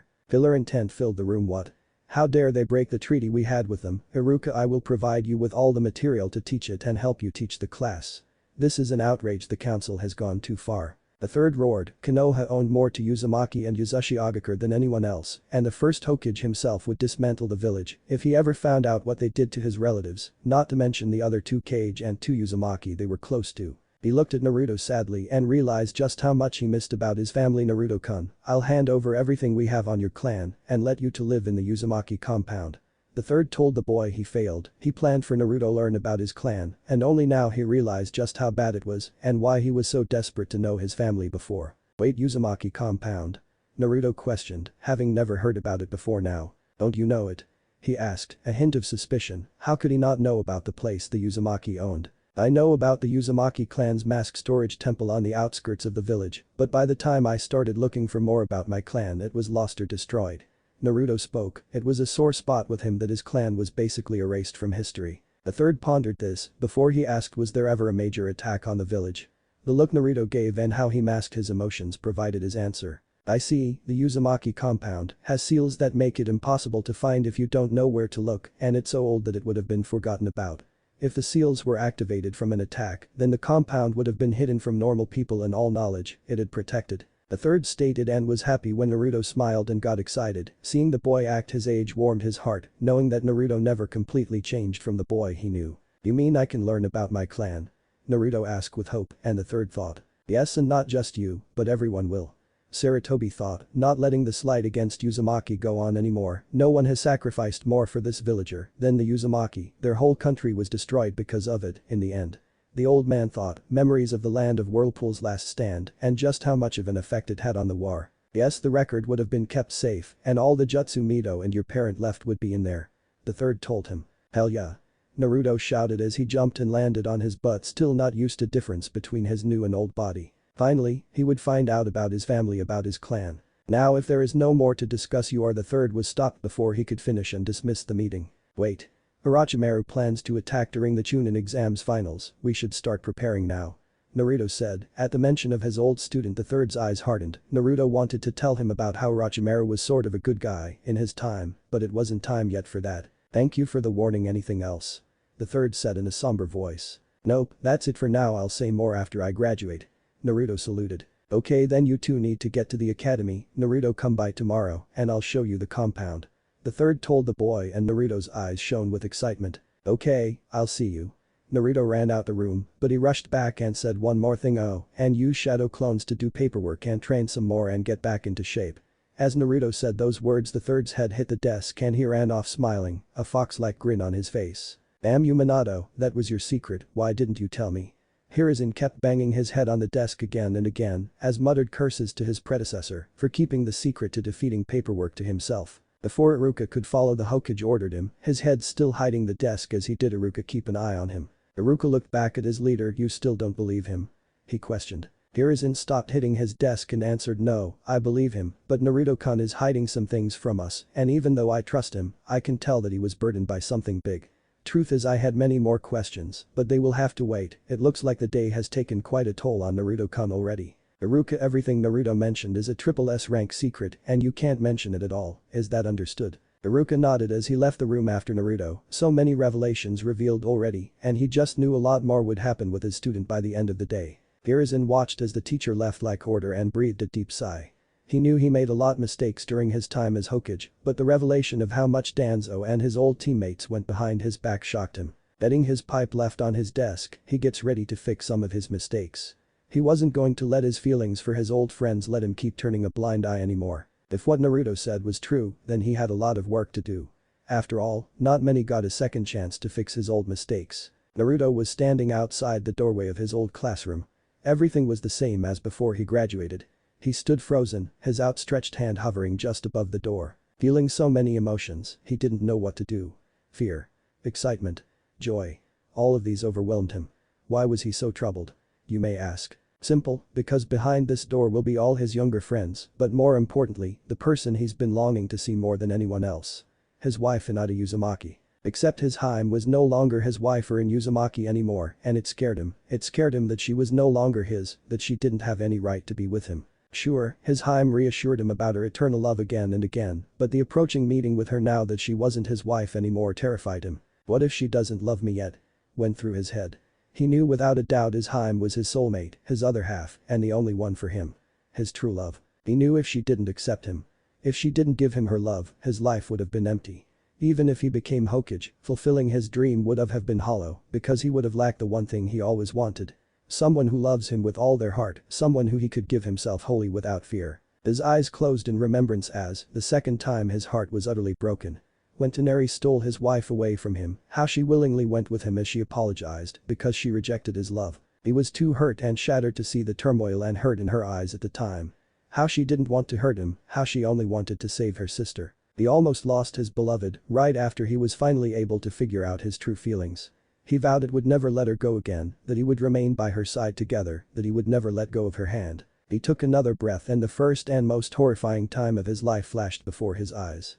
The time when his wife almost died before he even realized her feelings, before he realized how much the first time she told him she loved him meant. He saw her fighting pain with all her heart, risking her life to protect him. She was the only person who came to help him back then, and he had been filled both overwhelming joy and sorrow. As the image of pain delivering the finishing blow alone tearful as here he experienced the pain of believing his Heim had died to protect him. He lost his anger and gave himself over to the hatred he felt and fully allowed the pre-reformed Kurama to take control. If Hinata had died, he would have truly been lost. He wouldn't have been able to keep smiling and would have broken when Obito killed his comrades in the war. His hand finally touched the door it was hovering by. It may not be his wife in there, but she was still the woman he fell in love with. Their love has gone through many trials, and they have always come through closer and stronger. Even if she didn't love him, he would still love her and make her his once more. He was still scared, though. He wanted to be with his family, to hug his wife, to kiss her. But he couldn't, at least not yet. But one day we will have our family back, Hinata Heim. With determination Naruto slid open the door ready to face his latest trial. The world froze for a second, his eyes landing on his young Heim in seconds. His azure orbs met her lavender moons. Time went by slowly as the star-crossed lovers met once more, their love for one another, overcoming even time and space. He watched mesmerized as she went through the stages of love sickness just from his stare alone. She was adorable to him, rose covering her cheeks, and her eyes sparkled at him in love and adoration. Her soft pale skin seemed to glow as her hands came together.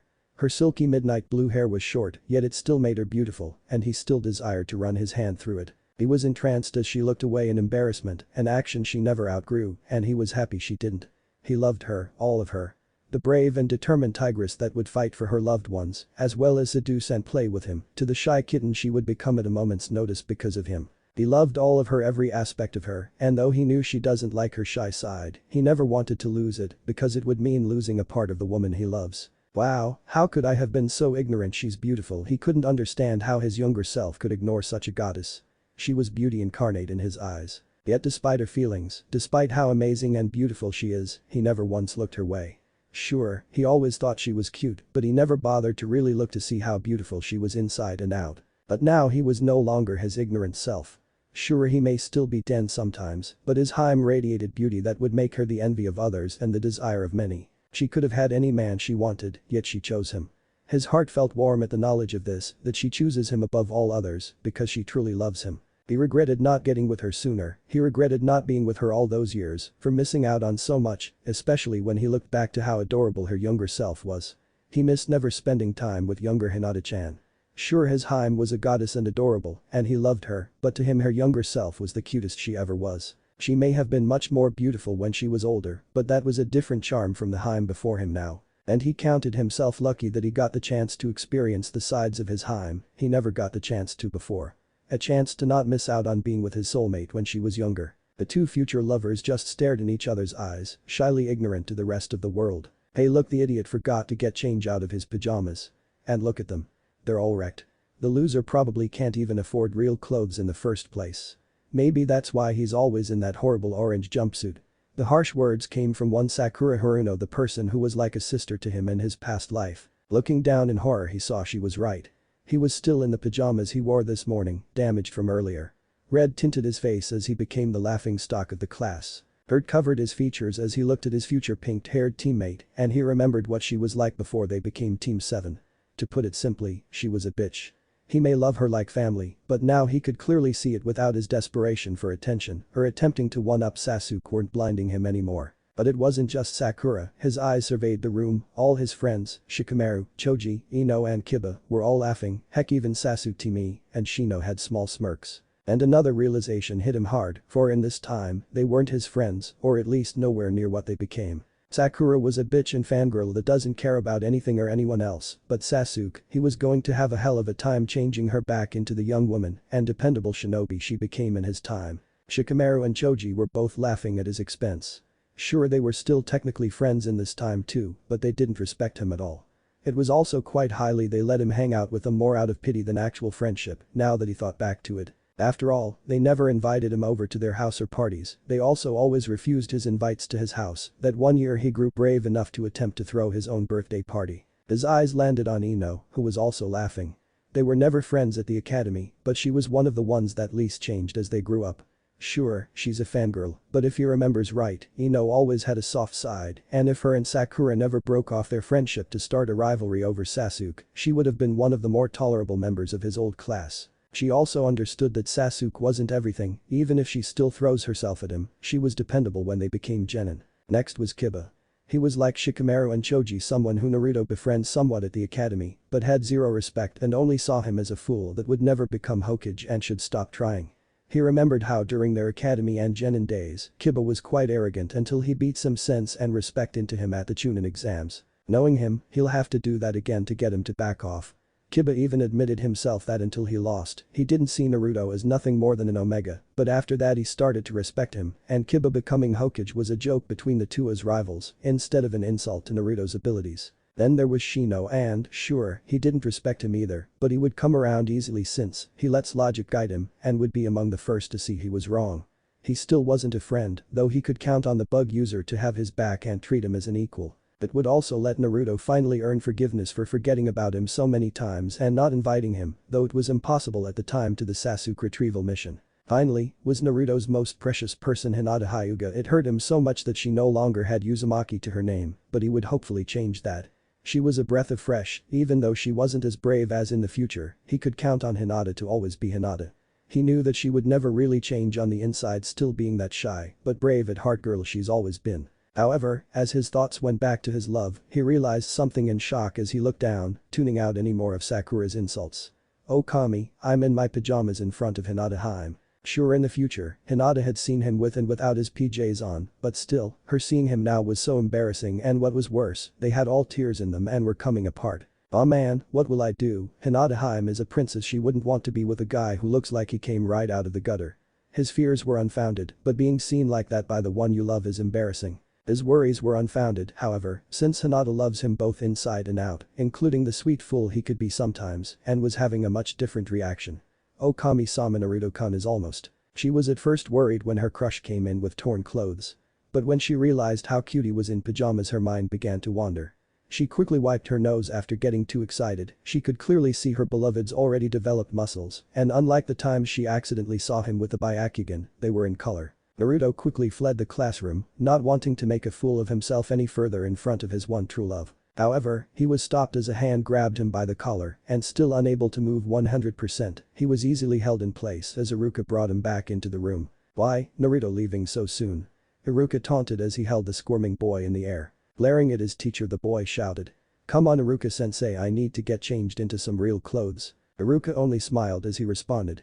"Sorry Naruto, but class has been delayed long enough already.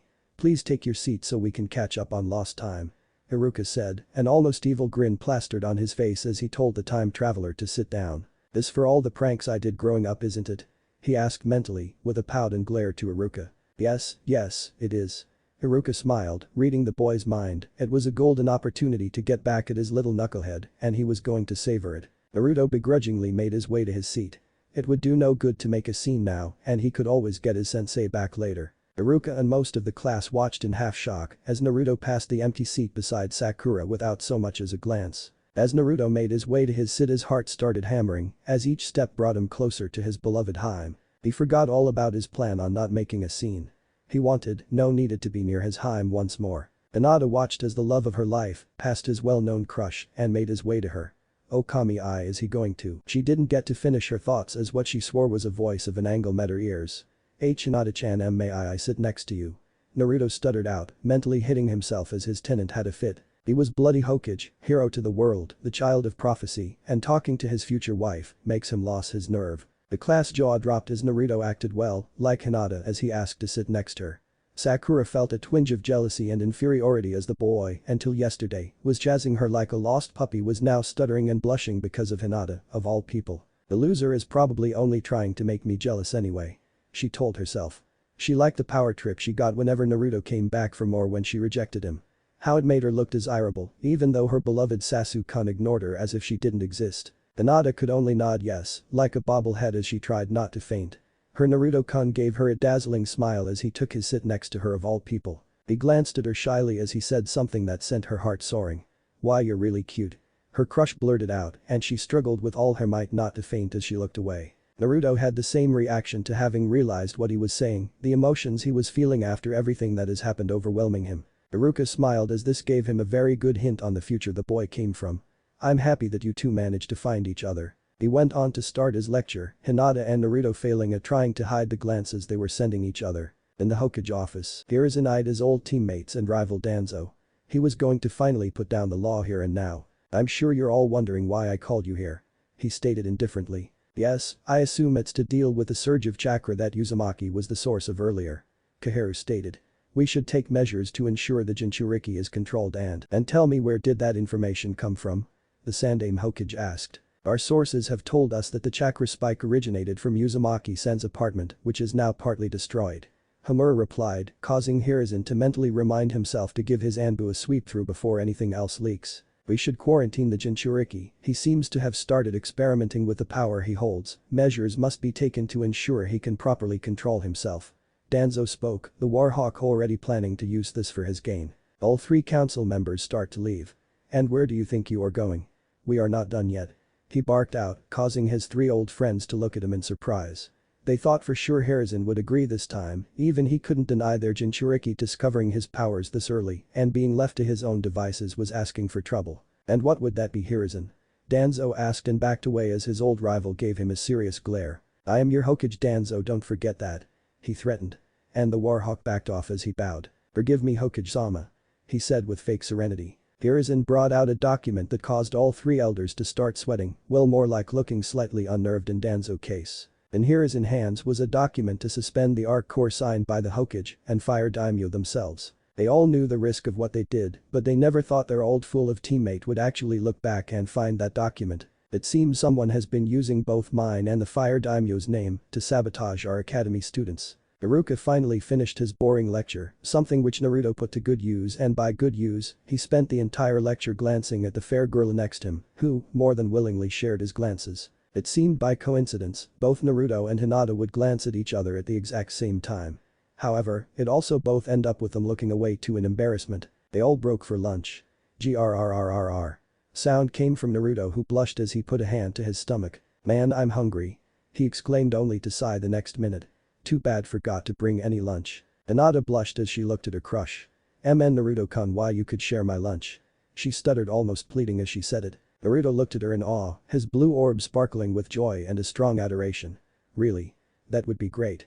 I'm sure your food will be amazing," he told her, causing the girl to fiddle with her fingers again. Both Naruto and Hinata decided to eat their food at one of the places outside, where they could eat in peace under the sun. To Hinata, it was almost like one of her dream dates. Where would Naruto ask her out to a picnic? Meanwhile, Ino was trying to gossip with her former best friend. "Come on, forehead, don't tell me you're not interested in Hinata and Naruto becoming a couple," she asked as she tried to convince her former friend to spy on the budding couple. "Why bother? That idiot is only trying to make me jealous," Sakura stated, believed that was more likely than Naruto realizing she wasn't worth chasing. "I don't think so. I mean, the way he looks at Hinata is completely different than the way he looks at anyone else, and did you see the way he acted? It's obvious Naruto's got it bad for her," Ino responded, remembering how cute they were. "I'm happy, Hinata has been in love with him forever." "Aren't you happy Naruto isn't chasing you anymore?" Ino asked. After all, Hinata was a nice girl. Shy, but nice, and deserved happiness, and even though Naruto the dead last and a loser, the young girl's affection for the blonde was obvious. Sakura just huffed at her rival's response. PSST, as if. "Just watch, that baka will be following me around like a lost puppy again by the end of the week." Ino looked at Sakura, and then a glint in her eyes appeared. "Oh, I see you're jealous that Naruto is giving all his attention to Hinata now. Well, don't worry, just leave Sasuke-kun to me and you keep you filthy paws off my Sasuke-kun. Why would I be jealous of Hinata getting that loser? They're both failures and deserve each other," Sakura screeched at the audacity. Ino had to try and steal her Sasuke-kun even more so that she would imply that she's jealous over Naruto's new so-called interest. "Sheesh, don't have to have a fit forehead. I was only happy for Hinata and trying to be friendly." Ino ran off, small tears in her eyes. She hated that Sakura ruined their friendship for Sasuke. She could at least be nicer about it. That Ino pig trying to steal Sasuke-kun. Her inner voice bellowed. "I'm not jealous of Hinata. You'll see, Naruto will be running back to me like always," she told herself, but she had her doubts since Naruto now showed zero interest. She started to worry about herself as a woman. "You'll see, I only need Sasuke-kun and no one else. After all, who could resist me? I'm beautiful." Her hand absently touched her forehead. "I am, you'll see who could resist my charms. The baka will be back to following me any day now." Back with Hinata and Naruto. Hinata present Naruto with an orange bento, and Naruto smiled. "But what about you? You need to eat too." Hinata blushed as she played with her fingers once more. I have another lunch. She told him. Oh really? Naruto looked at her accusingly, causing Hinata to get nervous under his scrutiny. Yes. She squeaked, pulling out another bento that was purple. Wow, you do have another one, but why? I mean, if this is meant for someone else I can't eat it. He teased, knowing his Heim would make him lunches quite a lot in hopes of giving him them during their academy days. I just made too much so she half-heartedly stuttered. It was a poor excuse, but she couldn't tell him she made it especially for him. He would think I'm weird if I did that. Well, it's lucky for me that you did. Now I get to have your wonderful home-cooked meal. Naruto praised, watching as another adorable blush made its way onto his Heim's face. It's fun teasing her, I better enjoy it while I can before she learns to tease me back like old times. His eyes briefly darkened with thoughts of his lost future and family. I'll get it back no matter what. He instantly smiled and tired his Heim's cooking. He was disappointed when he didn't see the Naruto-shaped rice balls his Heim loved to make. He quickly took some of his food into his mouth. As it touched his taste buds it seemed like it melted in his mouth. His beloved was a wonderful cook.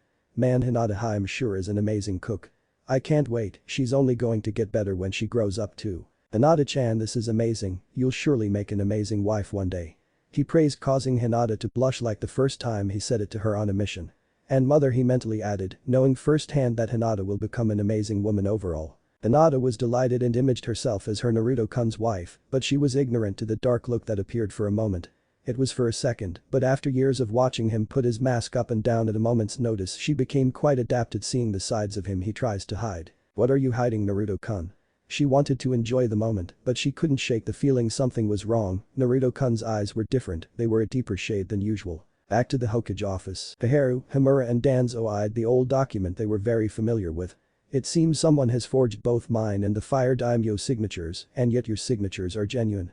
Hiruzen gave them all an accusing glare. We can explain. Kaharu stuttered, in worry they could be in big trouble for this. Oh really, you have a good reason for committing high treason and preventing thousands of potential ninjas their chance to join our ranks. Hiruzen stated coldly, causing his two old teammates to flinch. Hiruzen, we need to keep him weak and controllable.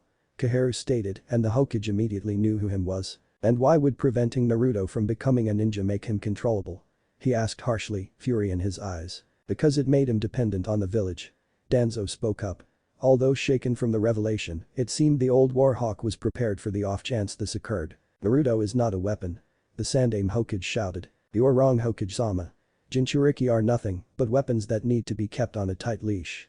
The warhawk and professor views clash once more. And sabotaging him made him more likely to betray us if he found out. Hiruzen snapped back. Danzo looked at his rival with a small shake of no as he told him about their plan. If we allowed the course to continue, the boy would have grown strong enough to fight back when the villager persecuted him. He would have been able to defend himself, you mean? Hiruzen interrupted. And tell me, do you honestly think the boy would stop there? He would have become a danger to the village if he grew too strong too quickly and opted to leave rather than stay and be what we need him. Danzo eyed his friend. You mean a mindless tool like your drones, like the one that you had spying in my office earlier?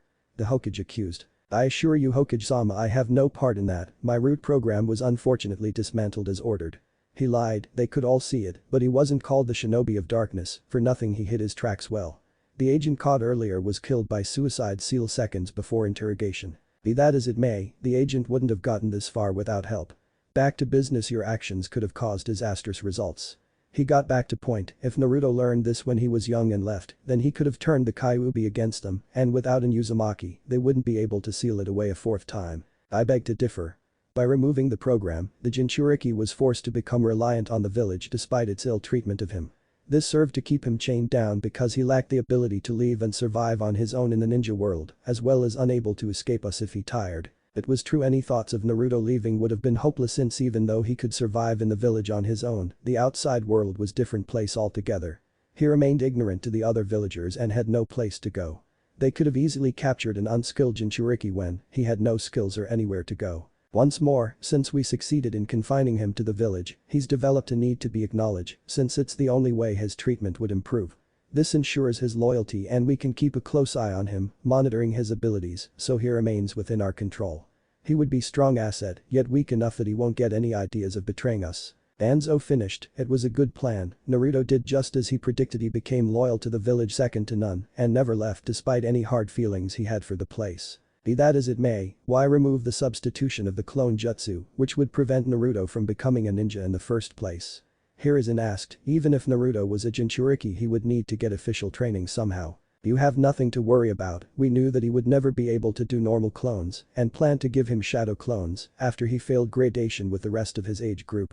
With the village leaders helping him, he would have developed a strong sense of loyalty and believe we are on his side and earning his trust. Was the Warhawk's response and the other council members nodded in agreement. However, something else clicked with Hiruzen and he made a note to bring it up with Naruto. Either way I am reinstating the program immediately.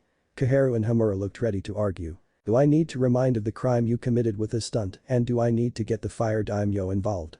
Both shut up after that. No need, we will allow the reinstatement of the program. Danzo stated, causing the others to back off. It affected his plans a bit but he could still make do with the current state of the Jinchuriki. He would use his right eye to win the daimyo over but he couldn't let Hiruzen catch on to the fact he had it. Not only that, but the ninja are too loyal to Hiruzen for me to take control now and a civil war would be disastrous with what will be coming in a few months. Hiruzen was having similar thoughts. This would have been the big chance to get rid of Danzo once and for all, but with Shisui in his possession, he would be able to easily turn the daimyo to his side and with Orochimaru planning an invasion, we can't risk civil war with what's left of Root. Both leaders of their respective factions were at an impasse, opportunities lost for the greater good. If that was all then we will take our leave. Koharu stated but was stopped once more. No, there is one more thing to discuss. Why was the Uzumaki and Uzushi Agakure removed from the academy curriculum when they were both key figures in the village's founding? The three elders before him begin once more sweating, knowing this would be harder to deal with. That speaks for itself, the Uzumaki were masters of sealing jutsu. If the Jinchuriki begin meddling with his seal it would be a catastrophe. Not only that, but if he thought he had family, he would most likely leave to look for them. Danzo shouted, he could live with the Jinchuriki getting extra training this late in the game, but if the boy discovered his heritage, it would ruin his plans. Not to mention after the war, those who suffered major losses to the land of Whirlpool still hold grudges against the Uzumaki and would most likely target Konoha if we showed open support.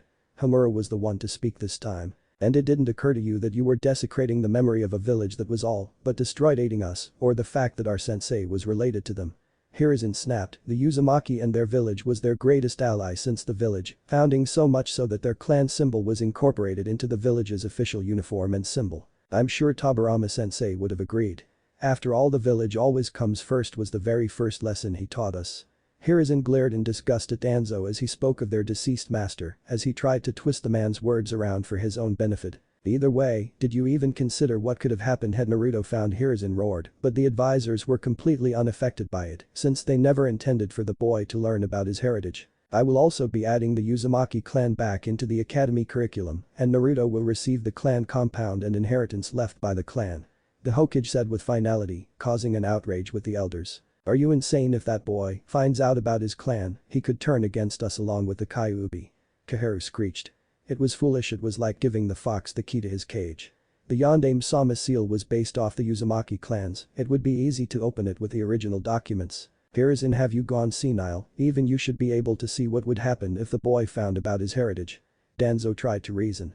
He couldn't let the boy find out, not when he spent years ensuring he would never find out. You will address me as Hokage-sama and sadly, you are too late. Naruto has already learned about his heritage and clan. The Hokage smirked as the elders went still at the new revelation and the impact it would have. What were you thinking telling him? Shouted the two elders while Danzo silently gripped his cane in anger. If the brat knows, making him the weapon he needs to be will be harder. The amount of work Danzo had to make the power of the Kyuubi was increased a lot now that the boy knew. It wouldn't be impossible, but he would need to make drastic changes to his original plan to compensate. Silence. The Hokage roared, shutting the two elders up. For your information, Naruto discovered it on his own, since you obviously didn't hide it as well as you thought you did. Regardless, there will be a council meeting with the ninja clans tomorrow to officially instate the Uzumaki as a clan of Konohagakure. The elders were going to argue before they were dismissed. Dismissed. Hiruzen voiced boomed throughout the office, commending them to finish and save the discussion for tomorrow. The elders all left, dissatisfied. In a matter of minutes their power and plans were dismissed and they lost a great amount of influence. Back at academy, the day was finally over and Hinata could honestly say it was one of the best days of her life. Her Naruto sat, talked and ate with her. She should have been on cloud 9, but several things ruined the moment. Naruto looked at his Haim. Hey Hinata-chan, want to get some ramen with me? I know where we can find the best in the world. Naruto invited his Haim on an unofficial date. but was surprised when Hinata bolted out her seat and through the door as soon as class was dismissed. Naruto quickly jumped up and followed as best he could in his current state. He still had yet to get used to the difference in size of his younger self compared to his old body. Luckily, Hinata didn't get far, easily catching up to her as she ran away from him. Grabbing her arm, Naruto shouted. "Hinata-chan, what's wrong?" Concern lacing his voice, thinking that her family was the source of her distress, knowing full well they treated his Heim terribly before the Chunin exams. However, that was not the cause as Hinata turned around and did something he never thought she would. Before Naruto knew it, he was coughing on the floor, having received a gentle fist strike to his stomach. Looking up weakly, his heart broke as he saw the teary face of his beloved crying, her Byakugan active and filled with pure fury. "You're what's wrong. You big fake, how dare you transform and imitate my Naruto-kun?"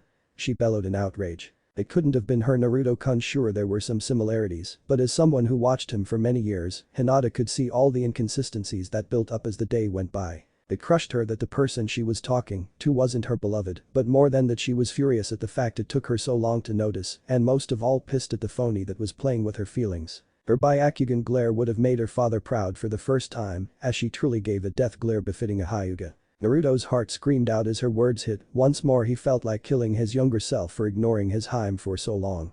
It was no surprise she wouldn't believe him when until this morning he barely even knew she existed. He was belittling himself. He knew he needed to take it slow and keep a low profile, but desperate for comfort in this new world, he couldn't stop himself from approaching his only source of it and stability. His Heim was the only one he could go for comfort and love he never had in his past life, and even though this Hinata was so similar, he was once again reminded that this wasn't the same woman he married and had 2 children with. Though they were still the same person, she didn't have the memories he had of another life together. But now he was paying for his lack of restraint as his worst nightmare came true a second time. His Heim, the light of his life, was rejecting him. "Hinata-chan, wait, I really am Naruto, I swear." He pleaded, but they landed on deaf ears as Hinata slapped him across the face. But this wasn't the same as when she gave him a gentle slap to knock sense into him when he was being stupid. No, this was far worse. It was slap filled with anger and something he never thought his Heim would look at him with. Loathing. Naruto recoiled from the blow. Hinata was breathing heavily, her shyness disabled by the sheer anger and hurt having her heart and pure love messed with caused. "Don't you dare say another word. My Naruto-kun would never do the things that you did. He would never ignore Sakura. He would never talk with me, let alone eat with me. But most importantly, he would never call me Hinata-chan." Each of her declarations was like an arrow to his heart because it was all true. Naruto wanted to cry for his beloved. "Hinata-chan, I'm so sorry." But Hinata wasn't through. There was still a tone of anger left, and her final words left Naruto broken once more. "Naruto-kun doesn't even know I exist," she shouted before leaving the broken boy alone. Naruto came back in time to see his Heim leave, calling out to her, trying to stop her and fix the situation. "Hinata-chan." But his Heim kept running away from him. All he could do was watch, tears in his eyes. His heart and spirit broken once more. Naruto was walking back to his old apartment, well, more like staggering back.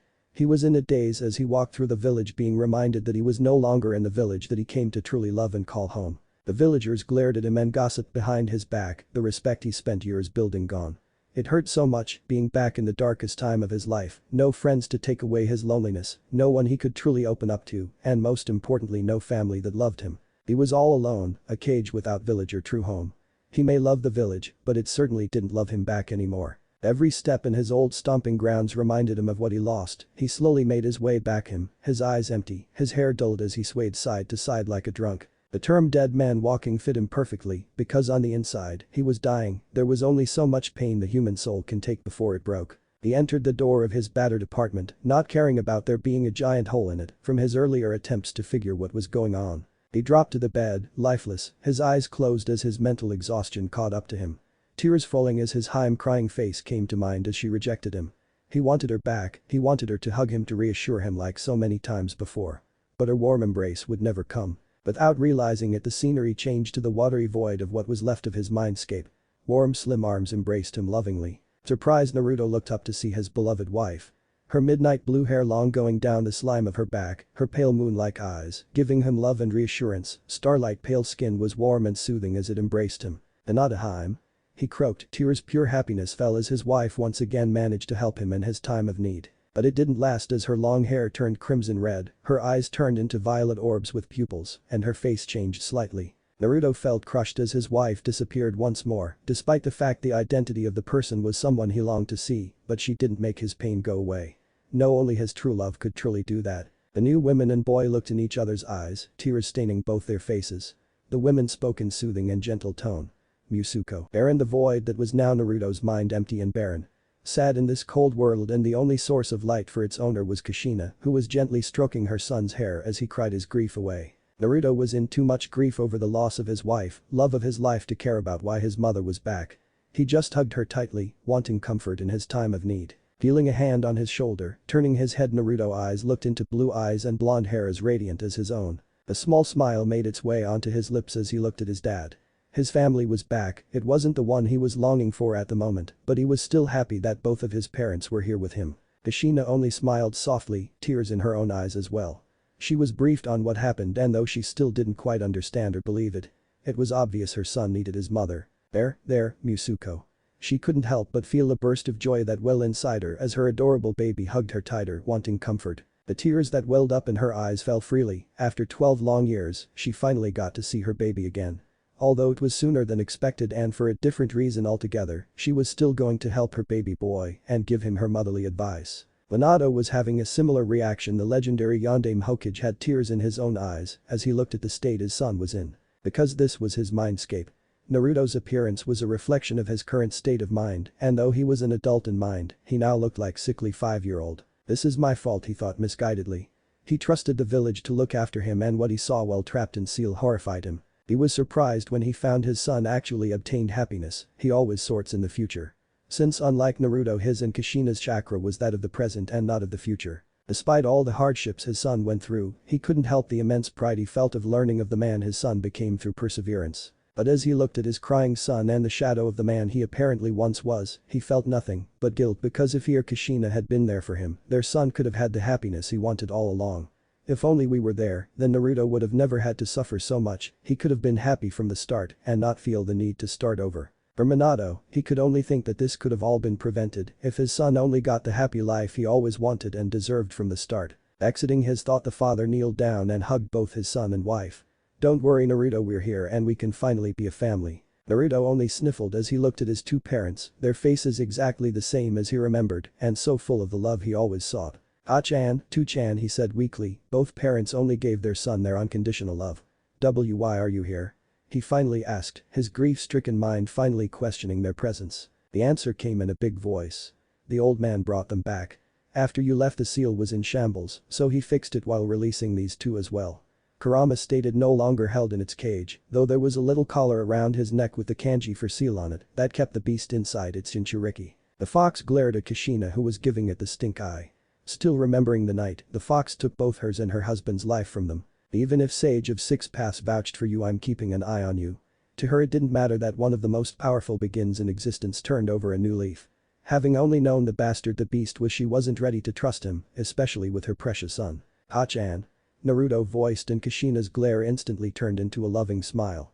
The fox just looked the other way, huffing. Minato only shook his head. He would admit he found the fox a bit unnerving, but after witnessing the last day his son went through from within the seal, he knew that Naruto and the fox had a special bond. He only smiled in both happiness and irony. Here he was trusting his killer to have his son's best interest when last he saw the beast, it was trying to impale said son. Minato was never one to hold grudges, especially seeing the endless cycle of hatred from his sensei and his own experience during the war. Looking at his son, he watched as Kushina put her hand on Naruto's cheek. Now that's enough mopping, Naru-chan. It's time to get your girl back. Kushina chimed enthusiastically, a big grin on her face at the thought of her future daughter-in-law. It surprised her what her son went through, but the few memories she had of Hinata's mother and from her son more than made the mother think she was perfect for her boy. But instead of the statement cheering Naruto up, it only made his mood worsen from remembering that his own wife wanted nothing to do with him. Her tear-stained face showed up, and all he could was cry as memory of her words hurt him so much. He would never call me Hinata-chan. Hinata-hime wants nothing to do with me anymore, he cried. What was he supposed to do when the love of your life rejected him? How could he keep going when his love hates him, all because he was too dense to see and approach her sooner? He saw flashes of his family, his son and daughter, and most importantly, his wife and mother to his children. What's going to happen to Boruto and Himawari? Seeing her son cry and feel sorry for himself hurt Kushina so much, and she wasn't going to allow it. She raised her hand to whiskered cheek and slapped him. Naruto only blinked, his cheek now stinging red as he looked at his mother, who grabbed him by the collar and made him lock eyes with her. Her violet eyes glared at him with determination. Now you listen her Naruto, no son of mine is going to be a coward. She shouted fiercely, scaring Naruto as he remembered that his mother's nickname was the Akai Chishio no Habanero, red hot-blooded habanero. It wasn't exactly his first time witnessing this side of her, but the brief moment from when they talked before the Fourth Shinobi War made him understand all too well why Shikamaru and Kiba always said their Kachans were scary. And now that side of her was directed at him, and he could honestly say that he was scared of his Kachan right now. Minato and Kurama could only slap themselves, remembering that Kushina wasn't exactly known for her subtle side. Kushina hair waved out into what looked like 9 tails and fire burned behind her eyes. Now you listen. You are going to walk up to Hinata and give her a big sloppy one on the lips, and then you are going to tell her that you love her. Naruto was speechless at his Kachan's request. But he tried to stutter out, sounding just like his wife. No buts. I want to see my grandchildren, so stop tiptoeing and just go all the way already. She roared, shocking Naruto. Luckily, his father finally had enough and tried to put a stop to his wife. Now, dear, I think Naruto and Hinata aren't ready for that yet and should take it slower so Hinata gets used to the idea that Naruto does know and cares about her a lot. Kushina, turning her head, could only growl at her husband. Minato stepped back as the habanero infamous rages pointed at him once more. Sorry dear, but I think the drastic approach should be taken. Hinata has waited long enough and drastic measures should be taken. And I want my grandbabies. Minato didn't really know what to do. It was obvious that Kushina only really cared about the last statement and wasn't going to calm down easily. Oh, please listen to the man for goodness sakes. Kurama bellowed at his former Jinchuriki. Kushina glared and growled at the fox, who happily returned the hostility. Oh, really, furball? I think I know what's best for my son. She shouted back at the fox. Still having half a mind to put him back behind bars, but it would waste the chakra she has. Oh, please, it's obvious the brat's maid is more like Minato over there than you. It shot back. Kushina, teeth grinding in anger as she entered full habanero mode. Both Minato and Naruto backed away as Kushina's body darkened, her eyes became empty white filled with rage, and her fiery red hair waved around in 9 like tails as if it was alive. How dare you? I dare. Kurama roared, its blood-red chakra swelling around him, glowing full on red, and the beast's tail swiping behind it as it bared its fangs and claws. Without worrying, the Biju and Habanero rushed at each other with murderous intent. Right when they were going to clash and kill each other, a shout echoed throughout the dark void. Stop. Both beast and mother fell down to the floor. Looking up, they see Naruto with teary eyes looking very angry. Both were pinned down by the boy's willpower. Sure, in his current state both could easily break out of his hold. After all, his control over his mindscape completely dependent on his state of mind that clearly wasn't good at the moment. But the angry and disappointed look he was giving them hurt them far worse than any words could. Even Kurama couldn't help the pang of sadness at seeing its partner look at him like that brought. For Kushina, it was doubled as not only her son, but also her husband, was giving her a disappointed look as well. Minato glared angrily at both of them. I can't believe you two. I know that you've never seen eye to eye, but starting it here when Naruto needs support the most. His words were filled with anger, an undertone of disappointment that only made the two feel worse. But they both tried to say something back. No buts. Minato shouted just like his wife earlier. Don't you two think Naruto is much more important than you to spilling each other's guts? The words cut deeper than any sword and both could only mutter. I'm sorry. Sorry is not enough. Think about what you've done and no more fighting. With those words, Minato turned, Naruto releasing the hold he had over the two as his father carried him away. Both Kushina and Kurama sat down, frowning as their tails' hair fell to the ground and both their faces dropped in self-disappointment. Kurama's ears dropped, making him look especially cute. Once he got far enough away, Minato closed his eyes, and when he opened them the house he and Kushina stayed in as they waited patiently for Naruto to born appeared. They were supposed to live here together as family. It hurt so much that never happened, but now that he was here with Naruto, he was going to do his best to give him the family he should have had. Minato entered the house and went upstairs. He saw a door with an orange sign on it with a drawing of Minato and Kushina on it. Their arms were open and the letters Naruto's room were underneath them. This was supposed to be Naruto's room as a child, it was filled with toys and cradle for him. But he never got a chance to enjoy it. With tears Minato opened the door.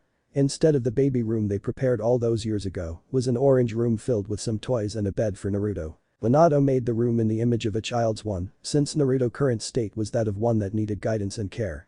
He hoped that giving Naruto the chance at the childhood he never knew, but always wanted, would help him recover. Minato took Naruto to the bed and tucked him in, ruffling Naruto's hair, causing him to smile. "Otu-chan?" Naruto asked in a childlike voice, whether it was his mind reverting to the state due to the environment or to cope with everything he's been through was unknown. But Minato only smiled, as he was having one of those father and son moments he dreamed of while Kushina was pregnant but never got to have. What is it, Musuko? Do you think Hinata-chan will take me back? Despite the childlike voice, it was an adult topic they were discussing. Well, do you love her? Minato asked. Even if the topic was something never really expected, he was still going to do his duty as a father and help his only son. Naruto could only nod, he loved her with all his being and more. Then just love her, even if she's not ready. As long as you continue to love her with all your heart, then your feeling will reach her and everything will turn out alright in the end.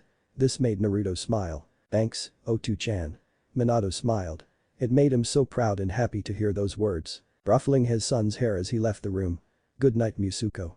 Minato turned off the light. When the door closed, Naruto smiled for what felt like the first time in ages. He had his family back and it gave hope that he could get the rest of them back. Naruto falls into a peaceful sleep, getting ready for the harsh reality that awaits him tomorrow. Kushina and Kurama make up. Both Kushina and Kurama were sitting outside in the cold dark void that was now Naruto's mindscape. The fox and redhead looked at the nice cozy house that was the only source of light and shelter in this world. This is all your fault. Kushina grumbled to the fox, making sure to look away from the beast. My fault. The fox snapped back. It wasn't my oh so brilliant idea to have the kid go up and kiss his mate. The beast shot back. My plan was genius's. One kiss from my Naru-chan and Hinata-chan would be putty in his hands. Kushina retorted, glaring at the fox. Ha ha ha, earn him a big slap. You saw how his mate reacted when the brat was nice to her. Do you truly believe she would be any more accepting if the kid were to kiss her? Looking away and crossing her arms, Kushina responded. Of course, Hinata-chan loves Naru-chan, so of course she would be happy to get kiss from him. Kushina stated, a hint of arrogance in her tone. The fox could only slap himself. But she doesn't believe that he's the real brat in the first place. Having the decency to look embarrassed, a tinge of red colored her cheeks. Shut up, I'm his Ka-chan, I know what's best for him. Giving her a look that clearly stated that she was wrong, Kurama sarcastically replied. Oh, this coming from the women who told him to go for a girl like you. Turning red in anger, her crimson hair raising up to challenge the insolent fox. What was that? What's wrong with my son marrying a woman that was just like me? The fox's eyebrow rose, as if telling her, are you serious? Seeing that she was, the giant chakra beast shook his head. Right when Kushina was going to shout back, a giant TV fell from the sky, landing in front of Kushina. Shanro. Echoed throughout the void as the TV showed a memory of Sakura hitting Naruto. As soon as the clip finished, it would instantly switch to another similar scene of Naruto getting hit, and it continued showing the almost endless amounts of time Sakura punched the poor boy. See if you have your way, the kid would marry a woman who spends all day and night punching him. Turning red in both rage and embarrassment. That's not true, I have never once hit Minato-kun, and Hinata-chan has never hit Naru-chan. Kushina shouted, pointing a finger at the fox. However, she was proven wrong when another video started to play. Minato. Kakashi. Obito.